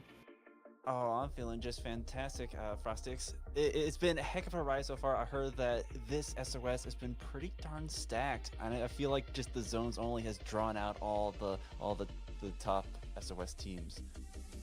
Yeah, that's true. This, of course, is our Oops All Zones edition of SOS here. It's a relatively new addition to our formatting here. The teams that you will be witnessing duke off again in Top Cut Round 3 will be Ready Up and it's totally FaZe Clan. Whoa. Dang, FaZe Clan dipping into Splatoon? Crazy. That's insane here. I would not expect them to pick up Splatoon. That is quite an interesting endeavor on the side of totally FaZe Clan, of course. Compromised by Tickle, Sunny, Toby, and Cats. Ready Up consisted of Rice Meow, Scribus, Kana, and Isagi. Yes, indeed. Yes, indeed. I've been trying to keep up with what's been going down in the group stages, but I'm not 100% sure what these teams are going to be bringing out. Rice Meow strikes me as a pencil player. I don't know why. I feel like I recognize their names from somewhere. But I feel like Museum on zones, that is definitely a good backline map. Once you do have control of a lot of those spinners right there, you just have a lot of range control. It's very hard to break back in when you have something long range just set up in mid like that. Most definitely, yeah. Of course, having just the pencil occupied in such an elevated spot, specifically on museum spinners, I can provide a lot of good support coming from a backline player here. You were simply just examining their aura and go like, yeah, I read pencil. Exactly. I'm looking back at... Oh, sorry. What were you going to say? But you do want to combo that because you need... with all those ledges right there, like once you have control of that space, it's like you need someone to kind of watch the drops. Because that's the nice thing about museums, like you do have that alternative route. So if you're not paying attention, one of the front lines can just break right in. So it is like a nice balance of dual focus on this one. That is true, yeah. Especially considering how cluttered museum mid can be, specifically. Like even like it doesn't matter what mode you'll end up with on museum, mid will always be such a difficult area to fight in, especially considering the mid spinner. Yeah, absolutely. Looking back at the team's history right now, FaZe Clan has gone undefeated in their streak so far. They've gone through the entirety of group stage with 2-0 wins, and in round 2 of Great White, they of course got another 2-0. Ready Up having a similar record here, only going 2-1 once. These groups are definitely unparalleled in terms of their win record here. We could be seeing something quite interesting. Ooh. That... Yeah. I see what you got going there. Oh man, yeah, this is gonna be a crazy matchup for sure. Exactly. Ooh, here. I'm looking at the map lineup. It's gonna be crazy. Yeah, we're getting crab leg zones next here. That's gonna be fun to run around Great City like that. Yeah, absolutely. I was just like, that's another mode or another map, which is like it gives strength to a lot of the long range. It's just hard to fight against, I feel like. At least, speaking of, it wasn't Rice Meow with the pencil, but they do have a pencil coming in from both sides here. Of course, the pencil is the trademark, the cornerstone weapon of a lot of Splatoon comps here. We're seeing a Ready Up rock an Octo𝝅 here on zones here. That's something you could potentially see in a Blue Moon. Looking like Ready Up is already claiming a lot of good space onto mid. Scribus is taking out Cats. They're going to go into a trade as Ready Up will take the first zone. I think that is Rice Meow already pumping out the damage with the crab here. I think that was another crab coming out from FaZe Clan as well, but Rice Meow is just providing a lot of good firepower with their Splash-O-Matic. That is also a potentially good cornerstone weapon to have on your comp. Oh, absolutely. Like, just how fast they're able to get that grab. But once they have the space, they're able to just use the crab to kind of keep it. They did respond with that grab, like you pointed out, but it's like when the other crab popped, they already had that space to work with. But FaZe Clan, with a nice recovery, they're going to be taking the lead and a lot of space right here. Popping another crab. Again, just the crab is so good for holding space, and Tickle is looking for a fight here. Yeah, Tickle's sharking in. Do they notice them? I think they have. I think the pencil from Ready Up has noticed it. Same thing with Scribus on the brush. They're quick to notice any devious sharks willing to stomp. And here comes Tickle. They popped the hammer out. Can they claim any targets within the hammer time streak? I think that was Cinnamon in sight. Someone jumped out from it. It's 2 down from FaZe Clan. And the rest of Ready Up is now starting to zero in on points. And now they're back in control here. FaZe Clan with 31 points. They've already gone halfway through their points into the, I think the first 1.5 minutes into this match. It's a long way to go for Ready Up, but Ready Up is already past their penalty. Cinnamon and Scribus are already in the front lines. They're shutting down a lot of people from FaZe Clan. They already took down one. Scribus has gone down, and Cinnamon is left to fend off against shots from, I think, the crab from FaZe Clan as well, as its duration has come to a close. Yeah, absolutely huge push from FaZe Clan in the opening there, but Ready Up is ready to take it back. Like they're getting close to taking that lead. They do to their players. Tickles is looking for the fight. But Meow jumping out, that could be the zone flip right there. They don't have that paint with Meow having to regroup there. Nonetheless, they are ready. They got the 2 down, and they're going to be coming straight back in. They were not going to be down for long. Yeah, I think the push lasted very, very short, and Ready Up is just immediately showing back up to claim zone for their Scribus is here already on the ledge, potentially looking to get any picks from the ledge. He's going to back up. Understandable response, especially when you're in a 1v2 situation like Scribus is. Scribus is gonna pop the the Zipcaster, taking out the splash mid crab. That's a valuable pick to get here. Meanwhile, the Tickle with the wiper has taken out, I think, another person on Ready Up, but Ready Up has finally taken the lead back from FaZe. Kind of Scribus is right back to the ledge, and they're gonna take out Sunny right before being taken up by Cats, but Cats is going to be taken on by the decaf from Ready Up, and Ready Up is already down to 7-6-5. The timer is ticking here. No one from FaZe Clan is showing up, and with a KO, Ready Up will take game 1 of the set. And nicely done, Ready Up. FaZe Clan didn't realize that Scribus was just a distraction. They got blindsided from that other player coming off a spinner. Nonetheless, though, Scribus put in lots of good work. Such a huge pick off the crab. I think if taking out that crab so early meant that they didn't have that opening to break back in. They didn't have anything to contend with that pencil, like we mentioned before, just on the spinner, holding down the zone. Really good by Ready Up taking this first match. And honestly, like with what we've seen from these two teams, like this is going to be an excellent face-off for Crab Lake as well, because they both are. The map design is a little bit different, but it's like the team comps are well adapted to both of these. I'd definitely say that they are well adapted to them. Really excellent crab positioning could be what either team needs to maintain very solid control of the zone and maintain just keep the enemy team just locked off around their spawn plat area. I definitely want to also highlight the front lines of both teams as well. Scribus on Brush and Tickle on Wiper here. They're both really excellent at both drawing attention and providing pressure from the front, I'm at.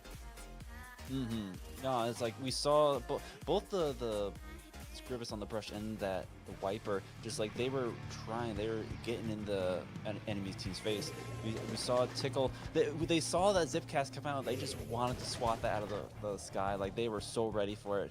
But I think like the MVP definitely went to the Brush on the Zipcaster, but that was the one thing I was thinking about, was like, this map doesn't really lend itself quite as much to Zipcast as the Museum does, and that being said, they are running a Stamper, which also has a Zipcaster, so it's interesting what the teams are going to be going for here. Interesting, yeah, perhaps they are trying to shut down Rice Meow, who has a very, very dominant crab. They already have, I think, exclamation point in their sights here as the rest of FaZe Clan is taking a position on the ledge. I think I just noticed the crab being protected by the bubble. That's a very strategic play, but even still, the crab's gone down, and Tickle's making clean work with this Latana switch up as FaZe Clan phases up and takes zone here. Oh, nicely done, FaZe Clan. Oh, but then Ready Up takes it right back. They're just not able to get the splash, just kind of hold it down for too long. Just FaZe already up, which is ready to go at a moment's notice here. But we do see the bleed bomb come out, but unfortunately that splash going down, both splashes going down, that could be critical. We see Octo𝝅 on the pencil just trying to keep the zone painted, but with their two players down, like they're going to be forced to back up, especially with the Zipcast coming straight at them. Watch out for Cinnamon, though. They're holding their ground with the Mint Decapitator being protected by the bubble. They have Sunny. Sunny's gone down here. Tickle's going down here. I think that's 3 picks for Cinnamon, and now that's a wipeout for Ready Up. They're roaring and ready to rip, and they are very close. Actually, they already have the lead. It's 70-80 here, and they're already almost down on their penalty points. They're going to start ticking down here. They're under fire from Exclamation's Crab here, and we're going to get a Crab in return from Ready Up as their penalty points tick down with 3 minutes and 17 seconds left on the clock. They're on Soda Buff too. We've been absolutely sleeping on Cinnamon here, Prospects. Like, you point out the bubble they had before on the Crab, but just being so aggressive here, getting up on that space. Like, they take down so many points with that delay. Like, they're going to cancel the Zipcast here. They're going to take down the S-Blast here. Even the Booyah Bomb is not enough to cap the zone. And with the Crab getting pressured so much, they're not able to hold it down either. 13 points remaining. FaZe Clan, they're going to have to break in now if they want to take this zone back, but with the Stamper and the Blaster going down at the last second, Ready Up's going to get a quick game 2 in their pocket here. Yeah, Ready Up's being very, very straight to the point here, popping out with back-to-back Blitzkriegs, getting 2 knockouts here. It's now Ready Up. It's now match point, and the pressure is on FaZe Clan lest they get out of a Great White bracket on game 3, which is Zone's Umami. Ooh, Zone's Umami. I'm just noticing it says all the modes here, but we know it's gonna be zones. But Umami zones is in particular, it's interesting because, you know, I feel like with the Crab, like when it was just the one zone, they were able to just kind of lock it down. They had so much focus that it was hard for FaZe Clan to kind of break back in. But I feel like with Umami zones in that dual zone, maybe FaZe Clan, if they're able to even just stall their own zone, that could give them enough time to kind of figure out what they want to do with Ready Up here, because I feel like there's the synergy they have going here. They're just really, they're ready for everything that FaZe Clan throws at them. Yeah, especially even when FaZe Clan decided to match Zipcaster to Zipcaster, they had the firepower, the means to just cancel out and Tickle whenever they decided to dive in. Rice Meow, of course, having stellar positioning with the Crab. Of course, Crab positioning is also really vital on Umami Ruin, since really you run the risk of only being able to cap one zone with a single Crab pop. But we have no more time for analysis as we enter game 3. Are we getting any more comp switch ups here? Scribus has gone back to the Octorush on the side of Ready Up here, and Tickle has gone back to the Wiper. They're definitely looking for that aggression here. I feel like the Neo Splash might be a new addition here. They're swapping off the Crab for the Strikes instead. But Meow here still with the Crab, so we'll see how this contends out with the Neo versus the Vanilla. But we're going to see just neither team having control of zone in this opening bout here. It really is just kind of feeling each other out. Who's going to get the first splat? And it's going to be a nice splat on the Crab right there.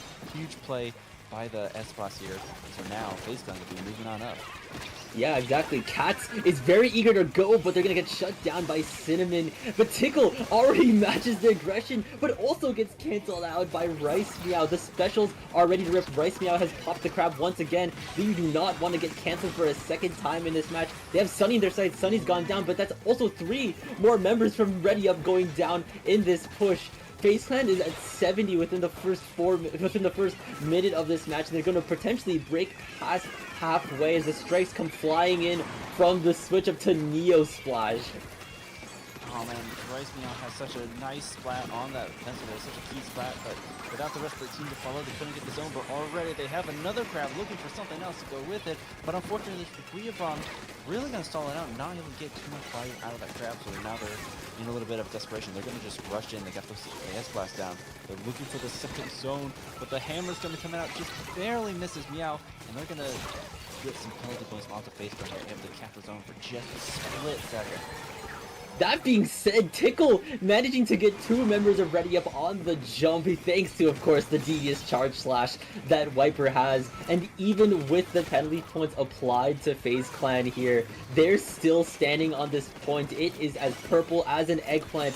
They're losing control here, but even amidst the crab coming in, Bribus coming in with the Octo𝝅, they still maintain total control of both halves of this entire zone here. Ready Up needs to find a way to break off FaZe Clan's composition, make sure they can potentially scatter off and leave them in situations that are undesirable. The Tri-Strikes are coming in, and it's looking like the rest of FaZe Clan is dispersing, but they're still painting here. That is insane. Like, I think we were just talking about how, like, FaZe Clan, they're gonna have to figure out how to deal with Ready Up synergy, and I think that swap there, they're not letting the crabs, like, they're not letting Meow really get any good positions, because that was like basically the anchor, the crux of all their plays right here. Speaking of anger, they're going to be going for that 4th player for a nice wipeout off of Ready Up. And they're, like you mentioned before, Frostix, there's just so much purple paint out here. Like, they are incredibly pushed up here, FaZe Clan is. Yeah, exactly. Sunny is on Ready Up's plat, but that may just be a really unfortunate decision as Sunny goes down and as control is lost by FaZe Clan. And now that's a wipeout for Ready Up. 2 minutes are left on the clock here. Ready Up has a very, very long way to go here, but they have barely any penalty points as their timer now begins to tick down. No specials are online, but Scribus is already looking for a fight. Tickle, of course, taking them down first. I think Cinnamon has Tickle in their sights, has Sunny in their sights. Rice Meow has the crab ready to rip here. They have Tickle in their sights, and now they're going to put an aggressive crab going up. That is multiple strikes and a hammer on Rice Meow, but Rice Meow managing to survive on the ledge, risking falling off, but gets a double pick in their position. Rice Meow is now taking an aggressive stance, similar to what FaZe Clan did, and now Ready Up is already halfway past their points. That was some fancy footwork by Rice Meow. They're just barely skirting between the ledge and that Moon Strike. They only get the 2 splash right here. I was just about to say that getting that wipeout was such the reset that Ready Up needed. Like, they're so close to getting this lead back, and then with moves like that, they are in a prime position to take their lead back. And unfortunately, 2 down might put a damper on their plans. They're able to keep the zone pain just enough to avoid the penalty. As I say that, they do get applied the penalty, and FaZe Clan is back in control of mid with just a minute remaining. You'll see Ready Up able to do that second thing again with the jumps that lead to a 3 down. Perhaps not in the next couple of seconds, but you know, there's still plenty of time in the match for them to come back from this. That being said, though, FaZe Clan has the strikes ready to rip. That can, of course, displace the rest of Ready Up. That can, of course, ruin the composition, and Tickle is in the backline. The strikes are coming out here. They've lost control. The rest of Ready Up are on the scene. Tickle is under fire by both Epoch and Rice Meow. Tickle's gone down, and with 20 seconds left, Ready Up has taken zone here. They need to push this into overtime in order to take game 3 and move further into this tournament. Cinnamon is holding down the line. They have the big bubbler ready to go. That can provide a good shelter against any cover fire that FaZe Clan rips at them. They're all gathered within one spot here. They could be easily picked off, but the strikes are coming in from exclamation here. But now Ready Up is doing as FaZe Clan did. They're painting even amidst all the specials being thrown. It's just Cinnamon left to fend off against the rest of FaZe Clan. The Booyah Bomb's coming in, and Cinnamon has been forced off zone. I think this match is gonna go to FaZe Clan. They have phased up finally and have forced game 4. Dang, they clutched up right at the end. That they wanted to stay in the game. They weren't ready to drop out just yet. And then just like good play on them. Like we saw that Cinnamon was holding that bubble for the strikes, but even though they were able to survive for so long, just taking out the rest of the team, they lost to the paint battle. And so FaZe Clan able to just get the zones before that timer ticked down too far. So they got a chance. They're gonna have to do 2 more matches if they want to bring out the set. But with a win like that, I think they're kind of getting their rhythm now. They're getting their strategy in order. Exactly, yeah. They just need to find a way to shake up Ready Up's composition here, and I think they did that by matching them in terms of paint here. I think, if anything, Ready Up may be looking to potentially get some switch ups in terms of their paint output, because the Cavitator and Brush, while being very, very aggressive and adaptable frontline weapons here, their paint output can be a little bit lacking, especially in response to what FaZe Clan put out on Umami. Now I was gonna say, like, we did see the brush, like they were popping Zipcaster, they were trying to get some aggressive plays in, but every time they went in, just 2 members of FaZe Clan was ready to just kind of knock them out of the sky. So I feel like just the openness of Umami didn't really lend itself to the brush, but with Hanklefish, they might have a bit of an edge because there's a lot more flying routes, a lot more hidden spots that it's hard to watch them coming. But again, just this Ready Up is so on top of that Zipcaster, they haven't been able to really get at the pencil, which is often their goal. Yeah, if anything, on the topic of Zipcaster, I'm wondering if Tickle will switch back to Stamper here, seeing if they could capitalize off a Zipcaster on FaZe Clan's end. That could, of course, provide all the aggression that FaZe Clan needs in order to push Ready Up back into the depths of their spawn here on Hagglefish Market, the straightest map known to man. It really just depends. I think especially, will we see also the Crab coming back in terms of FaZe Clan as well? They switched off from Vanilla Stamp to Neo Stamp for the Tri-Strikes. That could of course be really useful. It could be, and we're seeing the Octo𝝅 still on Ready Up's end, and we're seeing basically the same comps from last round here. I feel like keeping the Wiper is such a good play. I know like they wanted to match the Zipcaster with the Stam to get some more mid lane, but Tickle was doing such a good job with that Ultra Stam, just being able to be a lot more mobile and aggressive. And I think this is a map where they can definitely capitalize on that to their extent. Like we already see them on the left side, they're tossing torpedoes, just being a little bit of a nuisance, drawing that attention away. Like they pop the grab and they get the zone here, but with the brush going down, it's just they have their attention split right now, and so FaZe Clan, they have an opportunity to capitalize. And we see once again Tickle going and getting a nice splat right there. They're going to be able to get the zone off of this.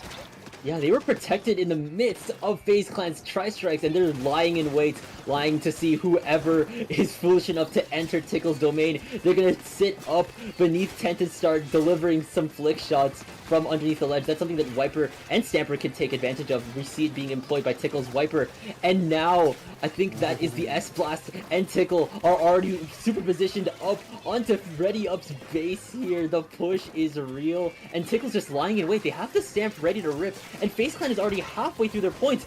That is a very long range pick for Tickle to get on Cinnamon. Of course, that's a really good pick that denies a bubble for Ready Up's push here, and they still have Stamper ready to go whenever they need to do it.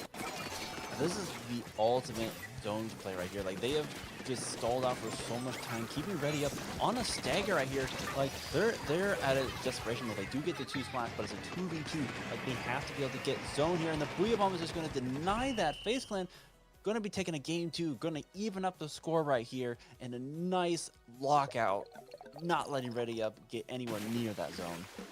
FaZe Up is real, and we are going to game 5. This is sudden death IMAD here. That was such a breakneck pace game from FaZe Clan here. They didn't even let go of zone once because of just the amount of aggressive pressure applied to Ready Up. And we saw a Tickle with that insane just long range pick on the right side there. Like they're able to stagger their specials, keep them at a disadvantage, and then anytime that FaZe are Ready Up, like they're trying to make an opening, but then they would lose a member and then 2 members, and then at that point they don't have enough firepower to kind of break back in. And once they lost that man advantage, that player advantage, FaZe Clan just capitalized on that so hard. They were deep into the base, like right at the end. Ready Up almost brought that back, but it's just like they had the wrong players down to be able to capitalize off that zone. I think FaZe Clan were able to strategically kind of keep stall them out, keep get the right splats they needed.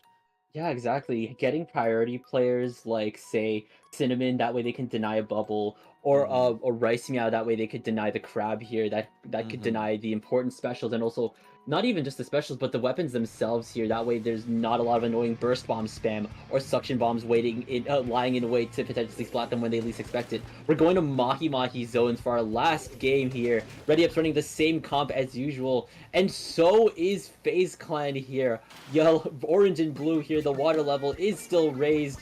and now we see both teams running for it. The pencils are of course, making sure that the soda can be applied, and FaZe Clan is already on the scene. Both Tickle and Cats already going to take out Scrapus first here. That's of course going to be a really good pick to get here. That way you don't have a Brush running circles in your backline. The Tri-Strikes have come out from exclamation, and Tickle and Cats are just holding down the line here. Tickle's gonna once again do some more ledge shots here, and Cinnamon is backed up in a corner. Cinnamon's gonna take out someone here, guarded by the bubble, of course. This is what Cinnamon's been doing, playing in and out of valuable cover. They're gonna go down to Cats, but Cat is gonna go down to Rice Meow, as Ready Up will then take zone.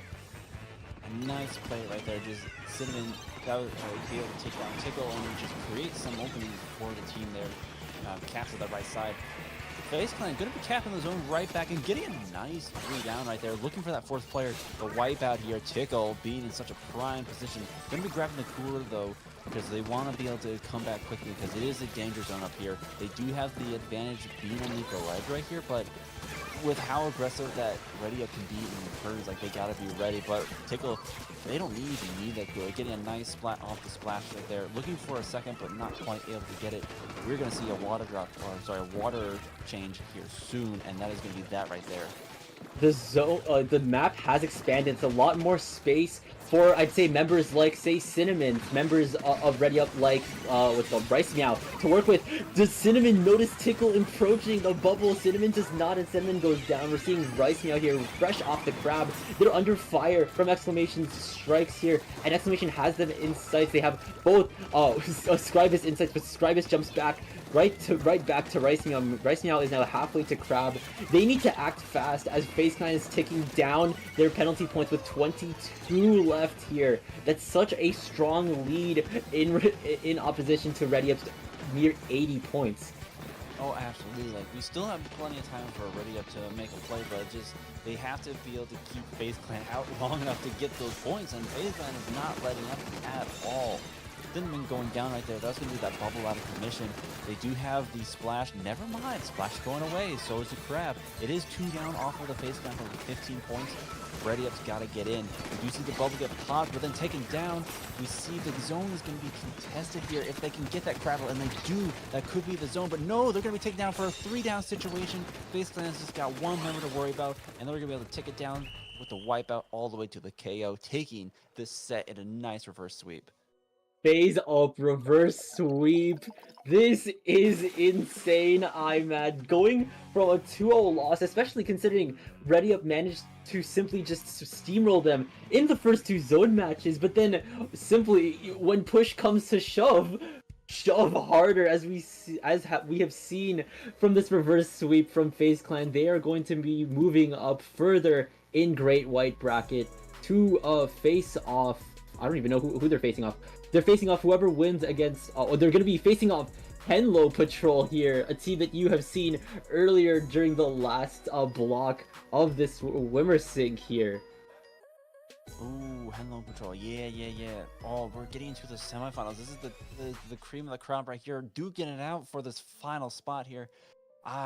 This is going to be... Wait. Okay, so we have Henlo Patrol on the FaZe Clan side, but then is there a Caden Patrol on the other side? Or is there any relation there?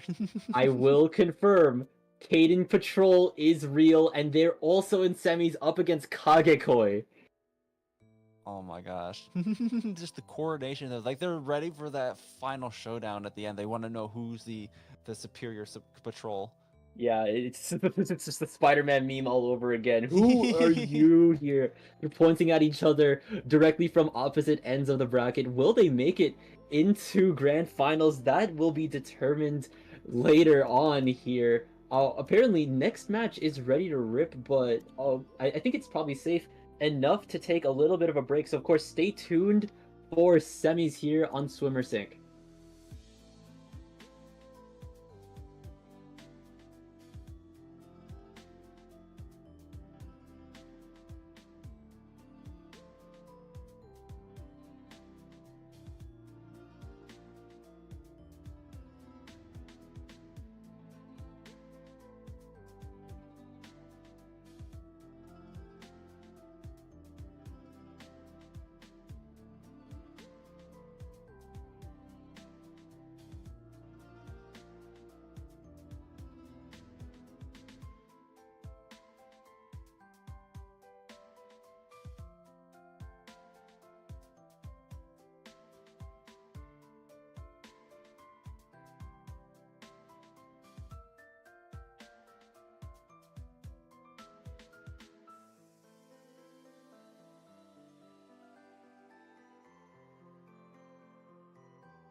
Well, hello everyone, and welcome back to the SOS. We are in our Great White Bracket semifinals. This is our top 4 contenders ready to fight out, and we just confirmed in the last time we were on the air that it is the Caden Patrol versus the Henlo Patrol in another set. We're gonna be looking at the Caden Patrol versus Kagekoi. All right, I'm gonna hand it off to you, Frostix, for this one. No worries. Our matchup for semis will be Caden Patrol, consisted of Henlo, Half, Snipes, and Riki versus Kagekoi. A familiar face if you were watching on Block 1, consisted of Gabe, Blue, Cryptic, and Pika. Of course, we're running back to Museum Zones for our first match here. Yes, indeed. Yeah. This is the these are 2 highly stacked teams here, and back on Zones Museum. Ooh, yeah, this is gonna be a hot one for sure.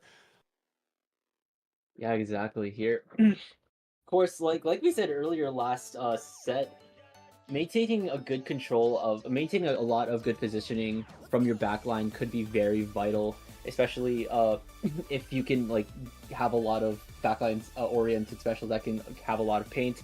If you were watching last set, take for example Crab, but we've also seen a lot of good stuff coming out from Strikes, and of course from Zuka if you need some aggressive picks from the backline here. We're seeing a little bit of a switch up going into rounds 2, 3, and 4. We're seeing Barnacle and Dime, Robo Ramen, and Ship Shape, and we're closing the zone sandwich with Crab Leg. Of course. Oh, I'm sad because watching Meow in action was such a treat to watch, and I know that FaZe Clan in the other set that we're not even going to be watching has a splash as well.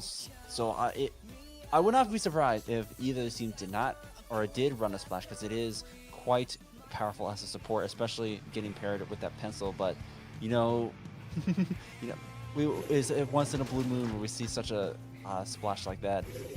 We are going to be seeing a nice splash. Excellent. Ooh, 2 splashes. I am one happy gamer. Oh yeah, here we are crabbing in on this. Wait, this is Mako Mart. Wait, I lied. This is a museum. I totally lied, chat. I am sorry here. It's Mako Zones here, and Kagekoi will take first point here. Making sure that you remain in control of the stacks is definitely a good thing to have on Mako Mart, and Caden Patrol seems to be doing this, but at the same time, Kagekoi is doing this as we see a Crab coming out from Kagekoi, wiping and dispersing the rest of the Caden Patrol out of zones here. Half is going in. Half has gone down to Sorry, and they're jumping back here. It's just pick after pick and retreat after retreat here, as Caden Patrol will take the second zone here. They can probably take back this lead, since the lead is of course very within reach now. Sorry and the rest of Kagekoi will have to start pushing in, as Caden Patrol is going to have a very strong position on their stack, and as Henlo is zeroing in on their position with the Zip Caster. Oh, they're looking for a splat. They're not quite able to get anyone. Did they get taken? I can't even tell. Yeah, they did get taken out. I was just admiring their comms. Both teams are running pretty much the same one. We just see the decap and the bucket being the differentiating factor, but nonetheless, Caden Patrol is just really locking it down here. We saw that Crab here, and we see the strikes coming out from that bucket just mentioned here. Really going to be zoning them out. If they can get the decap on the zone, they do pop that bubble, but it's a little off to the side, and so it does create the opening, but we'll see. They are going to be able to take the zone here. Nice play by Kagekoi here. Oh, but they unfortunately do get taken up by the landing stamp, and it's going to be another 3 down. Caden Patrol back in control again. Yeah, Henlo's just very, very commanding presence within this match here. They have a lot of range, they have a lot of versatility, a lot of movement, of course, with that Zip Caster that's almost ready to rip here. Half has popped out the Crab, but so has Kagekoi as well here. But Henlo is just in their backline. They're under fire from everyone from Kagekoi. They're going to take out Rivaldo here, but they're before getting traded out, as the rest of Caden Patrol is now starting to jump out here, making sure that they don't lose their special, especially since Butterdink has the Tri-Strikes ready to go. They're going to take out Pika, and now the strikes are being thrown onto zone here. The rest of Kagekoi is looking to disperse here, but of course do not lose control of the high ground here. You do not want to be like Anakin Skywalker. No, you do not. You need that high ground. You want to have the high ground just to have that advantage here. But again, it's that low ground Stamp going to be going down. 2 members are going to be down off the K control, but Kagekoi do lose one of their members, holding on to the zone right now, but it is a bit of a fight. It's a bit of a scrappy fight right here. Both teams are kind of losing one player at a time, with Kagekoi being the one that's coming out on top, just getting through the penalty points, looking to get some more points off, but with those splats like that, they might just lose the zone right here. Yeah, especially since henlo is just disrupting their entire game. The strikes are coming out from Caden Patrol as well. The Soda, they are juiced and ready to rip. They just canceled out Gabe's Zipcaster here. henlo is looking to at least get an approach onto the stack before getting shut down by Pika's Decapitator here. Kagekoi is just very sturdy in their defense here, and even when Caden Patrol tries to apply even more pressure with subtle picks, like when henlo tries to approach with the Zipcaster over, the Crab pops out from Caden Patrol as well. They remain stalwarts here. They're closing in on Caden Patrol's 21 lead as Half pops a Crab here, looking to potentially apply more pressure. But as I say that, Kagekoi pops a Crab of their own to take out Half here. That's a valuable pick. The strikes are coming in from Caden Patrol as well. Sorry's under fire. The Splash is under fire as well here. And Caden Patrol is going to take back zones even if for a little bit. The lead is so close. It's 26-21 with 1 minute left on the clock. Oh, they were so close to taking that lead back too, and they do have control of zone again. They're able to recover off of that, but just the strike combo with the splash coming in from the left side just really allowed Caden Patrol to just move into zone. They did not, however, have the staying power to stay there, and so with Kagekoi, look at how far pushed up. But no, the splash is going to get it too. It is just the pencil remaining so close to getting the lead back. They're going to be trying to hold out, but unfortunately they are going to have to jump out, and it's going to be another 3 down off of Kagekoi. And Caden Patrol, now they're going to be taking a lot of space off of that wipe there. Yeah, Butterdink's in a really good position, taking fights from the ledge here. Pika's closing in on Butterdink's position. That's 2 down from Caden Patrol. It's 10 seconds and counting left in the match. Pika's gonna go down. Caden Patrol just needs to keep this zone orange just so they can last a little bit longer. The strikes are coming out. henlo's gonna take out Pervalta here. I think that's Gabe's Zipcaster coming in, but even when all the specials are thrown out from Kagekoi, Caden Patrol stays standing on business and will take game 1. Dang, that was so crazy. Like, there were several times where Kagekoi was so close. I feel like there's the jumps in, just there's a panic button hit somewhere, and they try to get in quick, get to the pencil, but then just like the jumps were not safe. They were gonna be taken out, so just the double 3 down in a row just really hit them hard right at the end there, and they just didn't have enough resources to kind of break back in from that. Yeah, perhaps they weren't picking their fights effectively. You need to make sure that you're in the right position at the right time, lest you're caught out of it, and next thing you know, you're a number in someone's picks. You're a number in a splat streak here. We're going into game 2. This is going to be Barnacle and Dime. You know, that stamper from Caden Troll just, oh my gosh, the jumps they were doing, like they would go down, and like 2 seconds later, you see just a jump marker on one of their teammates. So like. And there was a couple times where they were deep in enemy territory, yet even then, they were ready for the landing. They were able to take someone out, even if it ended up in a trade. Just impressive gameplay just right there, just keeping that pressure up. In the end, Kagekoi was able to kind of match that, but just not enough to take the lead back. So with Barnacle and Dime, it is really down to kind of who can lock out, kind of we saw on zones, or I'm sorry, on Makabart.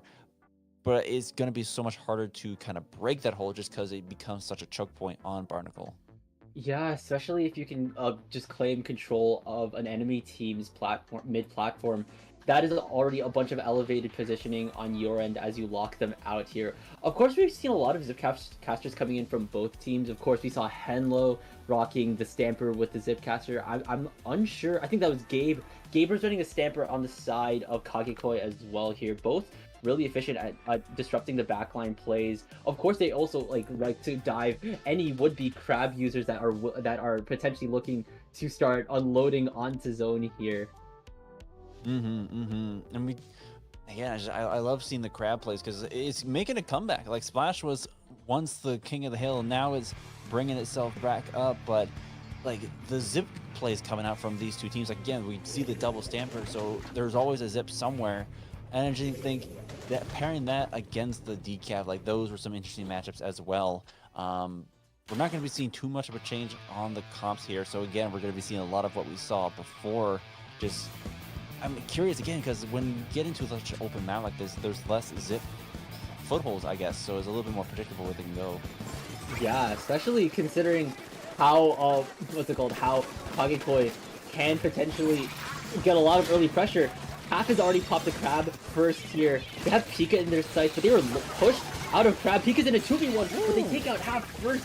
I think Butterdink has gone down next here, and they're pushing the rest of Caden Patrol out here to take zone after them here. They're going to probably take back lead, of course, since, like I said last time, lead is very attainable when you're exactly starting out. Pika has the bubble ready to go. I think they have a henlo in their sights, but watch out for the one-shot combo Stamper can pull off with its Burst Bomb sub-weapon. And now henlo has popped Zipcaster here.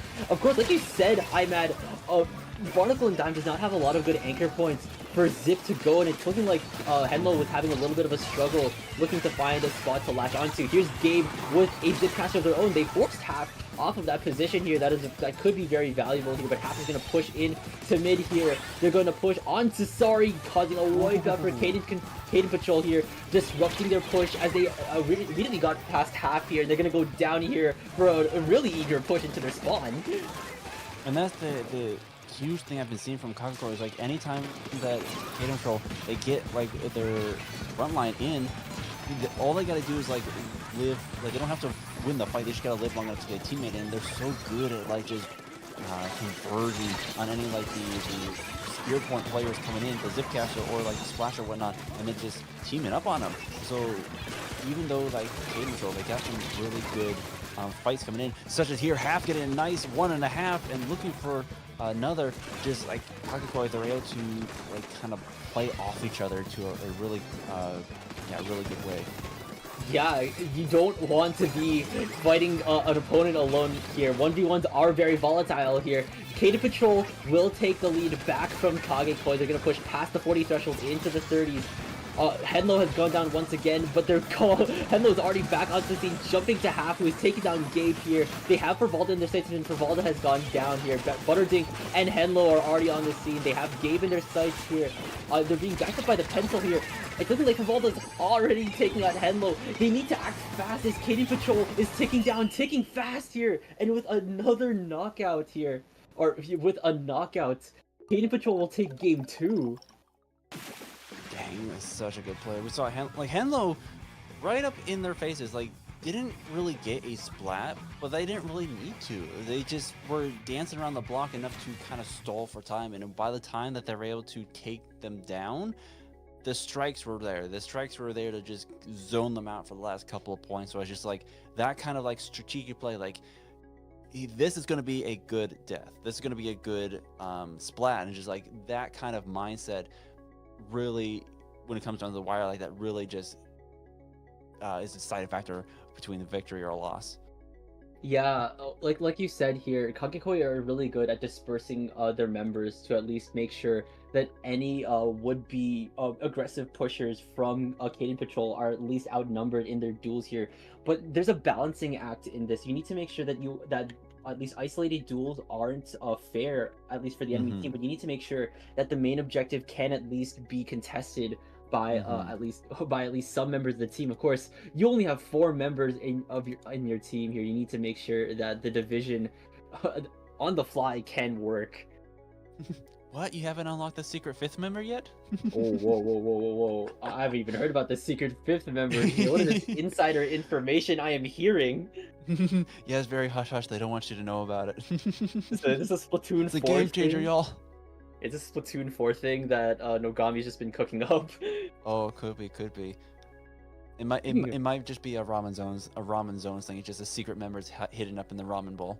Oh, true. Yeah, they just gotta chill up in the broth here, heating up, waiting Exactly. to strike here. Like you said, Imad, Robo Ramen Zones will be our 3rd match here, and if Caden Patrol can get Robo Ramen under their belts here, they're gonna move on to finals here to potentially go up against their counter patrol here. Looking on the other side of the bracket, actually, henlo Patrol is under pressure from FaZe Clan here. They're at match points. Ooh, they're looking for the upset. They're looking to face off against the Caden Patrol, be able to beat both patrols. that will go great on the resume. Oh yeah, that'd be one hell of a finale to see here, Imad. We're going into game 3. Once again, Caden Patrol hasn't done a lot of switch ups here. Same thing with Kagekoi.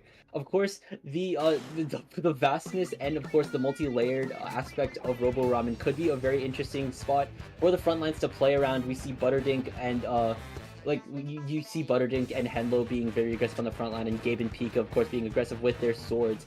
The paint is flying left and right here. It's very neutral for the most half. Half's armor plating has gone down here, and they're shooting down at the other crab here. Caden Patrol will take first points, and Half is being under fire from Kagekoi's crab as well. They're under fire from the pencil as well as Pika here. They're gonna jump out here even when they're under so much pressure, and they managed to get a couple more picks. They're gonna take out game 2. Their push isn't over. Oh my gosh, such an insane play. They spooked them into the left side, jumped out, and then came back just to finish him off once again. And they already have another crab. Crab on this position is so huge. They do have to contend with the Stamper coming in from the left. That has such good object damage right there.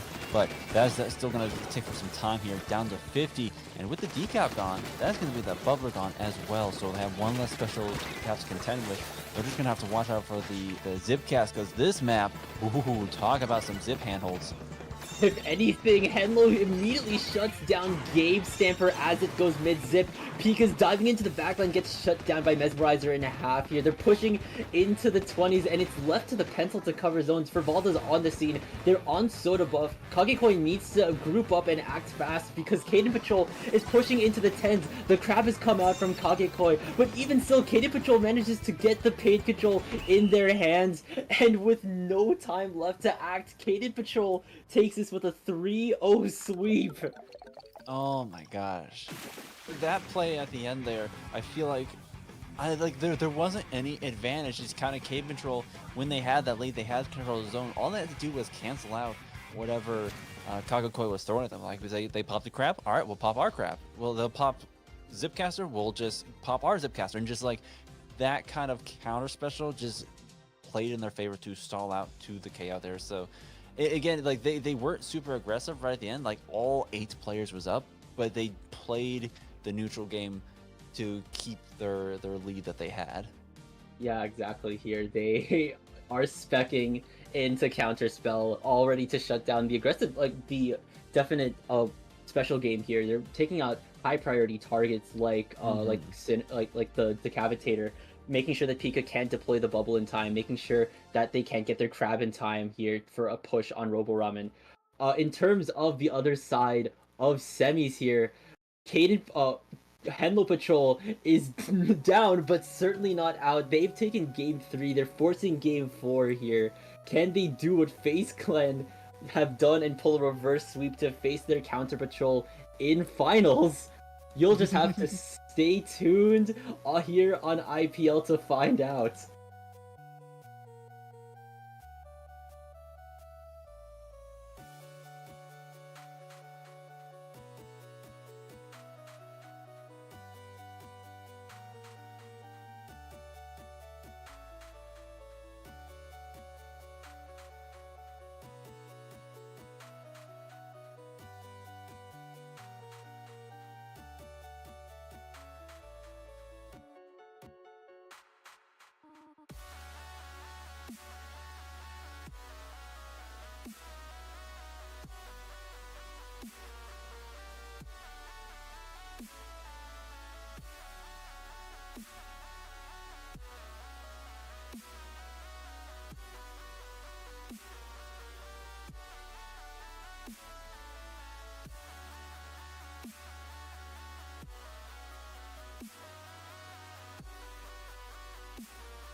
Well, hello, greetings, and a good evening to you all.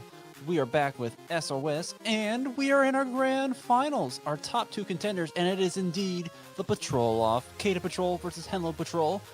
For this final bout, it is once again Frostix joining me on the mic, and it is I, Mad Gamer II.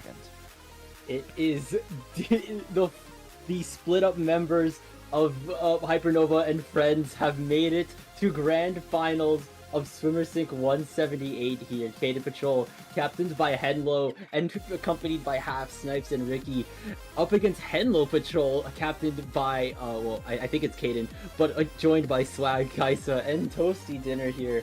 Surely, according to stream coordination, this next stage will actually be Museum and won't be Mako Mart in disguise. Mako Mart, the secret museum stage we never knew we had. But I mean, we were just watching some of. We just saw, what was it? Yeah, Caden Patrol in the last bout, and we snuck a sneak peek at Henlo Patrol. I'm pretty sure I'm saying that right. Henlo Patrol Yes. from their stream, just to get a sneak peek of what they were running for their comp, and it's going to be an interesting matchup. We do have a bit of overlap. We don't want to spoil it. But we saw some unique matchups in there as well, so it's going to be a fun one for Museum. Yeah, especially here. What we saw a lot of from Caden Patrol was definitely a lot of aggression featuring Henlo with the Stamper, as well assisted by, the Bucket as well to provide a lot of good cover fire whenever, in case Henlo ends up missing any charge shots or fails the one-shot combo, but I would never doubt Henlo's prowess with the Stamper. Oh, absolutely, absolutely. Here we go, going into our first match of Grand Finals. It's not technically Grand Final, but it is grand enough for me with this kind of matchup. Oh yeah, especially with the patrols, they are suited up, and we're seeing Henlo Patrol with a Nautilus, with a Neo Splash, and with a V-Shots here. The teams are now starting to disperse, and Caden Patrol will immediately take 2 people are already on the scene here. Henlo's gone down, the Bucket's gone down, and Henlo Patrol now are on the scene and taking zone first. I think they're already going to start closing in on Caden Patrol's backline. Swag's gone down here. Caden and, Kai are seated on mid-spinner. They have Ricky in their sights. Ricky's gone down. Caden's gone down to Half's burst bomb, and now Half has a Crab ready to rip here. I think they're looking to pop it on Crab, and now Henlo's popped the Stamper here. They have Swaggleton in sights. Swaggleton's gone down to Half here, making sure the midline is clean as it can be. They're under fire from Caden's Trizuka. They're under fire from Tri-Strikes coming out from the splash, from the Neo Splash as well. And Henlo Patrol are now starting to retake the zone that was taken from them. Gosh, this Viper zone is so crazy. Like, I don't even know who has it, who doesn't, but that's going to be Henlo Patrol with... Henlo Patrol with the control zone going to be taking through their last couple of penalty points here, but they are going to lose their shot. And it is interesting to me that they're running the double shooter, going for more of a kind of short-range aggressive comp, as opposed to the kind of midline comp we see coming out from Caden Patrol, a little bit more typical nowadays.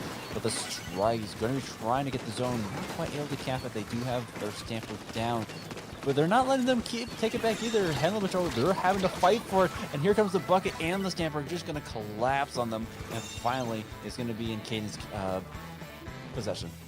Yeah, Caden Patrol are stopping Henlo Patrol's push as they push past the halfway point into the 30s.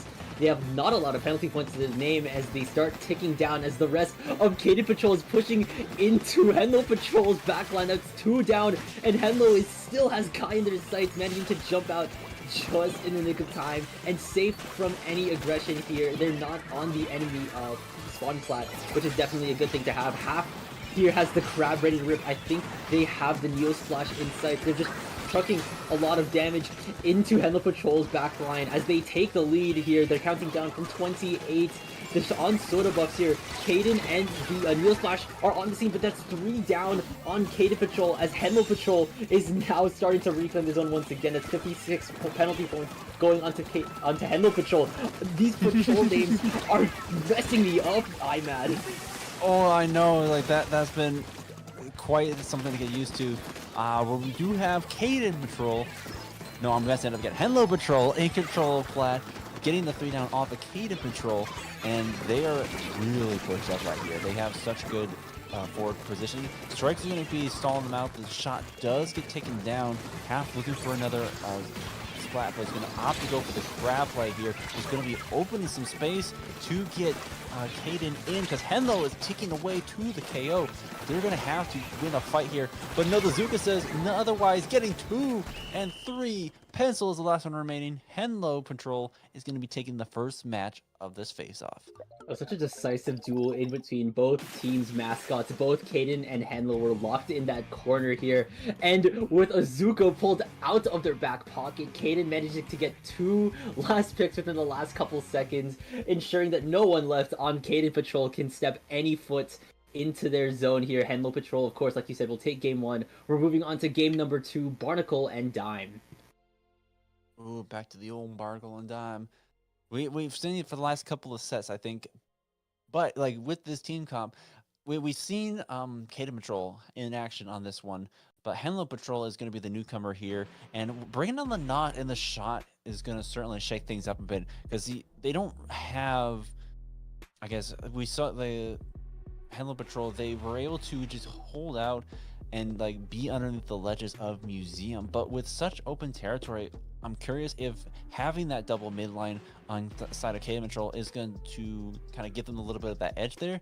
That being said, though, Zook is still Zook. It will come at you whether you're midline or not. I would like to also point out this may be a little bit of a stream sniper thing coming from us commentators, but when we watched henlo Patrol's, or was it henlo Patrol? I think it was henlo Patrol's match against FaZe Clan. I think they were pretty good at countering Zipcasters coming in from FaZe Clan's Tickle here. They may have what it's a disguise. It's not Barnacle and Dime. It's Hagglefish Market. They've done it again. Oh gosh, they pulled another one over us, a fast one. But you're right though. Talking about that, they were pretty good at just taking out that zip, and it seems like nope, never mind. Not quite the secret match that we were hoping for, but we did see a decaf in play. I think that's interesting to note. They did swap out the stamper for the decaf, and I'm wondering if it's exactly what you said, Frostix. This henlo Patrol was too good at just countering the Zipcaster, so it's like, well, if we're not getting too much value out of it, now let's swap to something else and see if we can make do with another midline option. Yeah, exactly. Here, a lot of bubbles. The big bubbler that what's it called? That mid decapitator can provide here could be really good at sheltering the team from incoming fire, especially from specials that henlo Patrol has. Specifically, I think the tri-strikes that they have, as well as, of course, like you said, the Zook can of course catch any would-be out of position members from Caden Patrol off guard here. Now we're actually on Barnacle and Dime. It was actually just a double ruse onto us. It's been the mall the whole time, and henlo is sticking on the decapitator. That was also not a fast one pulled on us. The teams have rushing out of spawn here. They're moving fast. I think Caden and Swaggleton are taking the brunt of the front line here, but even with their amount of firepower coming from a knot and a shot here, Caden Patrol will take first zone here. But as soon as I say that, it's just zone trade after zone trade. henlo's gonna take out Caden here. It's 1 down on both teams. It's 3 left. Half is gonna pop the crab here. They have Liquid henlo inside as well as Swaggleton. They need to move out here lest they get splatted here. Half's gonna take out Swaggleton. That's 1 less splashdown to worry about as the strikes come in from Caden Patrol as well here. They have a very dominant lead into this first zone. Caden's gonna pop out the Zuka from the back pocket and take out henlo once again, but Half is gonna clean up where henlo left off and take out Caden. Caden's in a sticky situation. They're under fire from both Liquid henlo and Swaggleton splashdown here. No one can catch a break from the carnage. I'm at. Oh, I was gonna say, like, there's been so back and forth. Like, every time that someone has control of the zone, it's sort of like 2 points before it swaps back over again. But I think Caden Patrol is no, there goes the decaf. I was gonna say, Caden Patrol finally gonna be settling down, finally gonna be locking in, gonna be getting some more points on the board. And this is the choke point of Barnacle and Dime that I was talking about earlier. It's like once you have control of the stack of that little area right there, and when you have henlo on the decaf just going crazy at it, you're getting a lot of points on the board. I will say that. 30 on the points here, and getting another one. They just cannot stop this. Yeah, exactly here. henlo taking out their dupe, Liquid henlo here. It's like Snake taking out Liquid here. henlo Patrol needs to act fast here, and it's looking like they don't have a lot of hindrances in their way here, shutting down Caden Patrols, taking down right when they needed to, as they were past 10, moving into 8 here. Swaggleton's gonna take out half. That's one less crab to worry about. That's gonna be really vital for henlo Patrol to stay within mid here. They're gonna take out henlo once more, and they're on soda buff. They have total control of the enemy team stacks here, and they're just unloading stray shots and stray specials into Caden Patrol's base. Caden Patrol is gonna fire back with strikes of their own, and Caden is just sitting on the ledge here, undisturbed by all the mess. But as soon as they say that, they're gonna go down to Ricky, as the rest of Caden Patrol is now starting to fire back and match aggression with aggression as they take back zone here. Half is going to pop the crab, and Ricky's going to push up. Same thing with henlo here. Is this going to be another streak here? Caden's going to go down to Ricky here, and I think both of the front lines... Oh! Ricky's gone down to Kai, and now they're on soda buff. They need to act fast here because their penalty points are ticking down, ticking fast. They're going to push potentially past the 30. Kai's going to take out henlo, and they need to work. The tri-strikes are coming out, and their push is potentially starting as they take out half. Such a good splatter there. We did see the strikes getting popped. They weren't quite ready to push in with it, but I think it was just enough of a distraction to that they were able to get a couple of other splats, and then that just allowed them to have kind of the advantage to take the space back. They're gonna have to watch out for the strikes in return. Is gonna cap the zone back in Caden Patrol's favor, but no players have gone down yet, and with 3 specials online by henlo Patrol, they could potentially be getting back in right here. Splash is gonna be going down, Crab is out of commission, and we're gonna be seeing the splashdown right there. It's going to be taking down another player, and with zone firmly in henlo Patrol's... I was going to say that firmly in henlo Patrol's hands, but then we see 2 players once again go down, probably at the hands of half, and another one to a suction bomb. Caden Patrol really going to be digging in deep here. Yeah, exactly here. They had such a firm grip on zone even for a little while before getting shut down with 2 multi-picks twice in a row here. That's insane. And Caden Patrol is right back in the clutches of zone here. Half is already up with an aggressive crab as well, as we've seen Half has done in the past. Ricky has the strikes ready to go. Oh, of course, henlo Patrol's already dispersed as they need to. Swaggleton's gone down. I don't even know what Swaggleton has gone down to. And Ricky's gonna pop the strikes out as Caden pops a Zuka of their own. Caden Patrol has popped out the soda here. I don't think they just noticed Caden trying to make it with another KO in their hands. With a KO of their own in their hands, Caden Patrol will take game 2, evening out the score.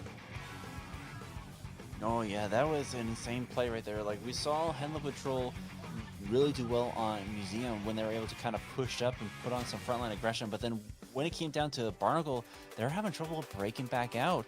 henlo Patrol just, I don't know if it was just like they had some good key moments, or if just like they had a firmer grasp of the map, but just when henlo was in zone, we saw them just go immediately down. Like, they were not able to kind of set up like they wanted to. Yeah, exactly here, especially when was it Caden Patrol had a lot of good positioning on their end, making sure that they're always on their doorstep, and as soon as henlo Patrol jumps out of their spawn, they're already welcomed with a firefight to the face here. They have no time to act, and they need to just dial in here. Of course, we saw that Caden Patrol is already familiar with Barnacle and Dime, and perhaps losing on Barnacle and Dime to Kagekoi in the last round managed to get them to realize where they fell short and managed to pick up the pieces and win game 2. We're moving into game 3, which is actually Hagglefish Market, right? Right? But it's not gonna be, say, like, I don't know, Inkblot in disguise.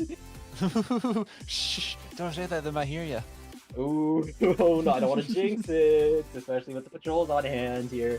Hagglefish zones, I will say, this is a much more Zipcaster friendly map, so I think we could see a switch coming back from henlo, but we saw that even with a switch up on Splatoon, henlo could still wreak just so much havoc with their frontline presence here. henlo's gonna stick with the mid decapitator, of course. That's a really good switch up, and we're gonna see no new switch ups coming in from henlo Patrol. I was gonna say, like, it did seem like having that double mid line from Caden Patrol really, henlo going crazy on it halfway through the game just kind of really cemented them in for that last match.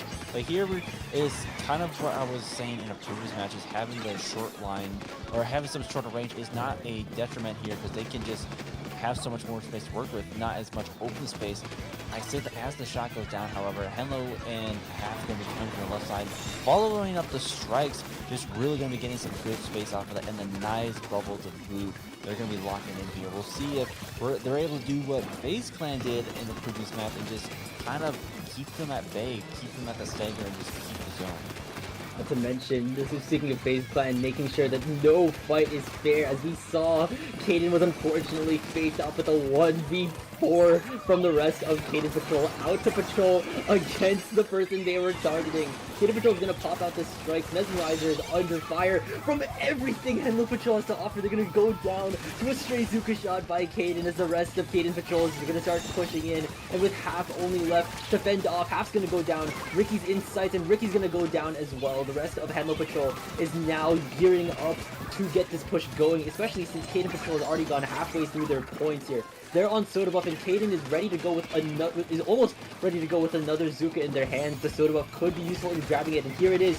Will they pop the Zuka out? They do, and they're shooting down Half, but Half's gonna shoot down Caden as well. And oh, that wasn't even Half that shot down Caden. That was henlo here with the decapitator, boosted, of course, by the firepower that the rest of Caden Patrol has. And I think just like focusing fire on the crab just really have their power breaking back in, but they didn't even seem to need it. That bubble is going to be popped right on the zone here, taking out the shot. So Ricky is going to be moving up, trying to find that pencil play, but they're going to have to watch out because Swaggleton on that knot's going to be coming in from the side, going to end in a trade. Pencil's going to get the upper hand for that one, but two players down. Is henlo Patrol going to be able to break back in? They have those strikes, they're going to be popping them, and so they are going to capture zone. Still have some lead to go for some points, and they are going to leave their shot on top of that.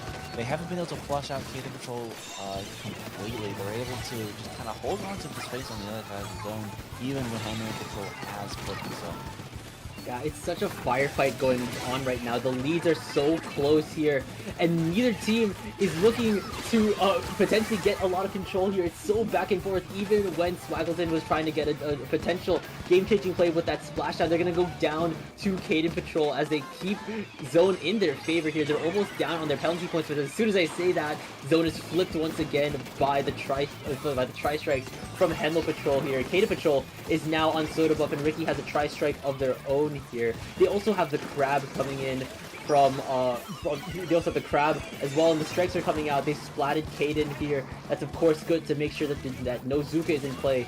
But in terms of special, henlo Patrol has the splashdown ready to come out, and even when Swaggleton is shut down, the splashdowns still come out and recap zone for henlo Patrol. I think that's the sneaky strat that no one really expects. Just the suction bombs on this map here.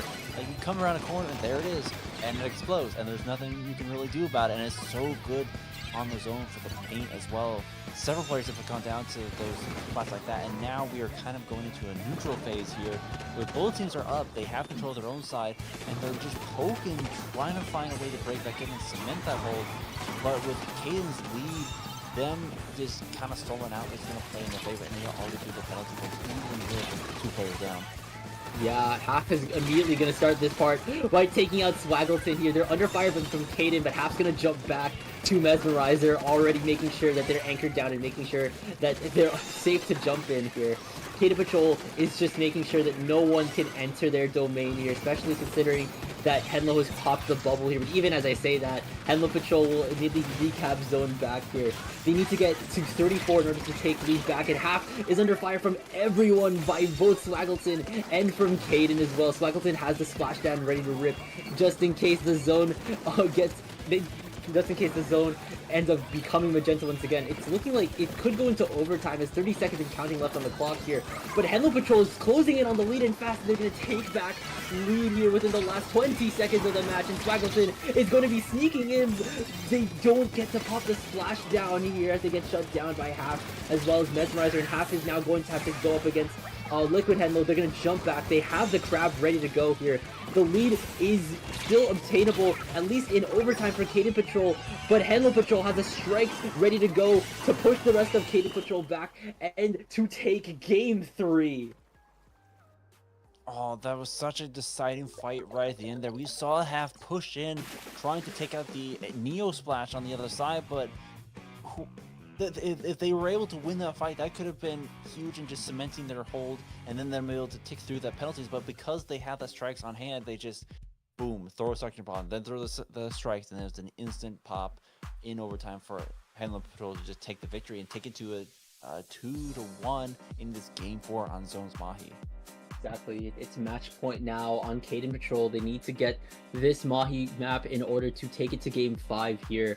It's going to be decisive here, and like you said here, Caden Patrol was looking to be very, I'd say, I'm not sure if it was Caden Patrol, but I think henlo Patrol was trying to be very sneaky, especially with going throughout the lanes. We saw both, I think, Caden as well as Swag trying to push in. It's a really interesting thing for a Nautilus to do that, but we've seen how potent Swag can be and how unnoticed Swag can be as well here with that Nautilus, and it's very deadly, especially considering the frontline centric pick that Nautilus has with Splashdown.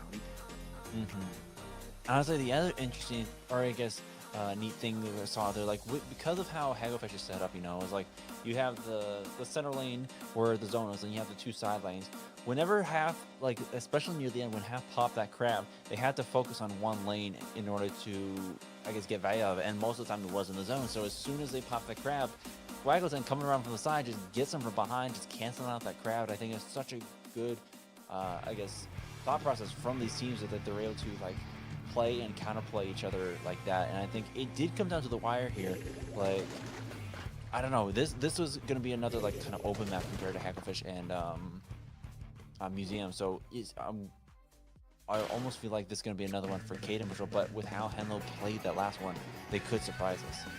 We're seeing a third Splatana coming out of henlo's bag of tricks. They're going to Viper here. That's definitely something that could be really interesting, especially considering Viper's survivability and its versatility with its torpedo and with its ultra stamp here. Half is going to pop the crab as henlo Patrol will take first zone, and as they all converge onto Ricky here, Ricky's forced to jump out here. Swaggleton's in a tricky situation. They're under fire from a lot of things from Caden that Caden Patrol has. It's a trade with henlo here. When the water's up, you have barely any space to work with, but as soon as I say that, the water level goes to a very quick drop here, and Half's crab is managing to take out Liquid henlo and potentially apply a lot more chip damage. That was all that henlo needed to land that 3-point banking hammer shot.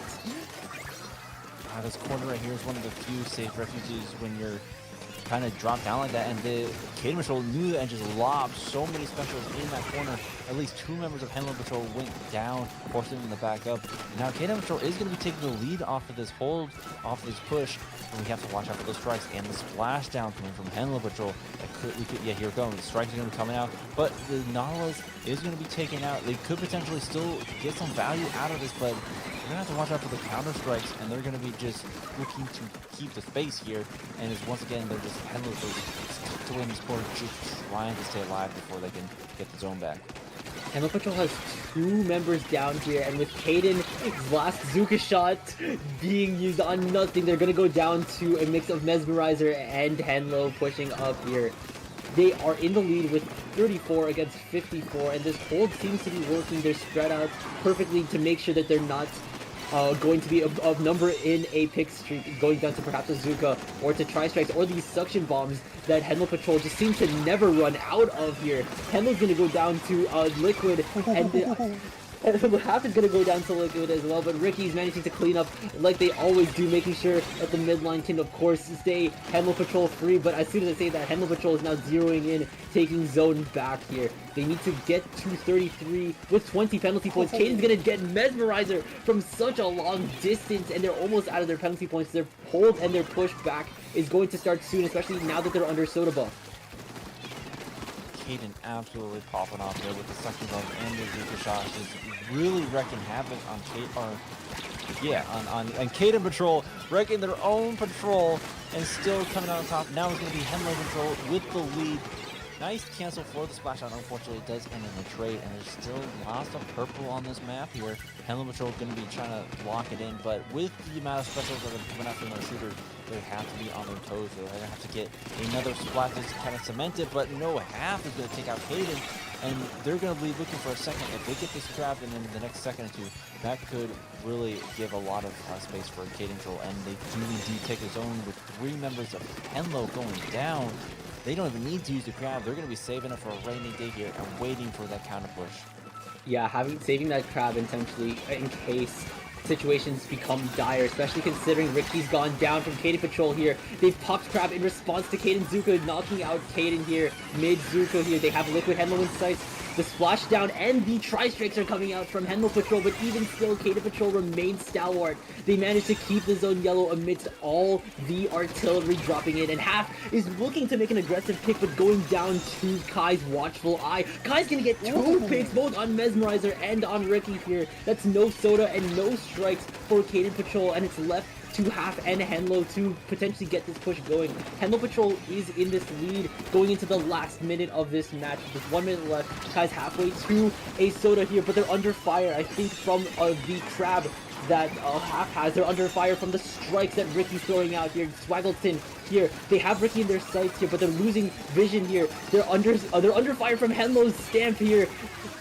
henlo stamp manages to get a thrown pick onto Caden. Caden sells the Zuko even after getting splatted, and Swaggleton has the splashdown ready to go. They take out Ricky, and zone is theirs. Swaggleton's pushing up, and with a last pick on Mesmerizer, it's a wipeout. 30 seconds are left on the clock here for Caden Patrol to get going. They have no specials. henlo Patrol has 2 here. It's going to be 15 now. Can Caden Patrol get this ball rolling here? I don't think anyone is trying to get the point going in. As soon as I say that, Ricky's strikes have reached points, but at the same time, the strikes that come out from henlo Patrol. Oh no, last second. Oh, 2 members of henlo Patrol went down. They did pop the strikes and the splashdown a little bit early just to kind of head off Caden Patrol's push, but it was honestly right on time. Even with the 2 members down, even though the zone technically went into neutral right at the end there, it was just enough to keep Caden Patrol out. So henlo Patrol will be taking the 4th game here and the set and the tournament for tonight. And so the patrol off ends with henlo's ops going down, with henlo's ops taking the crown of this week's Swim or Sink here. What an amazing second block here, Imad. Oh my gosh, it was insane. Like, just that match alone was both chaotic and superbly coordinated.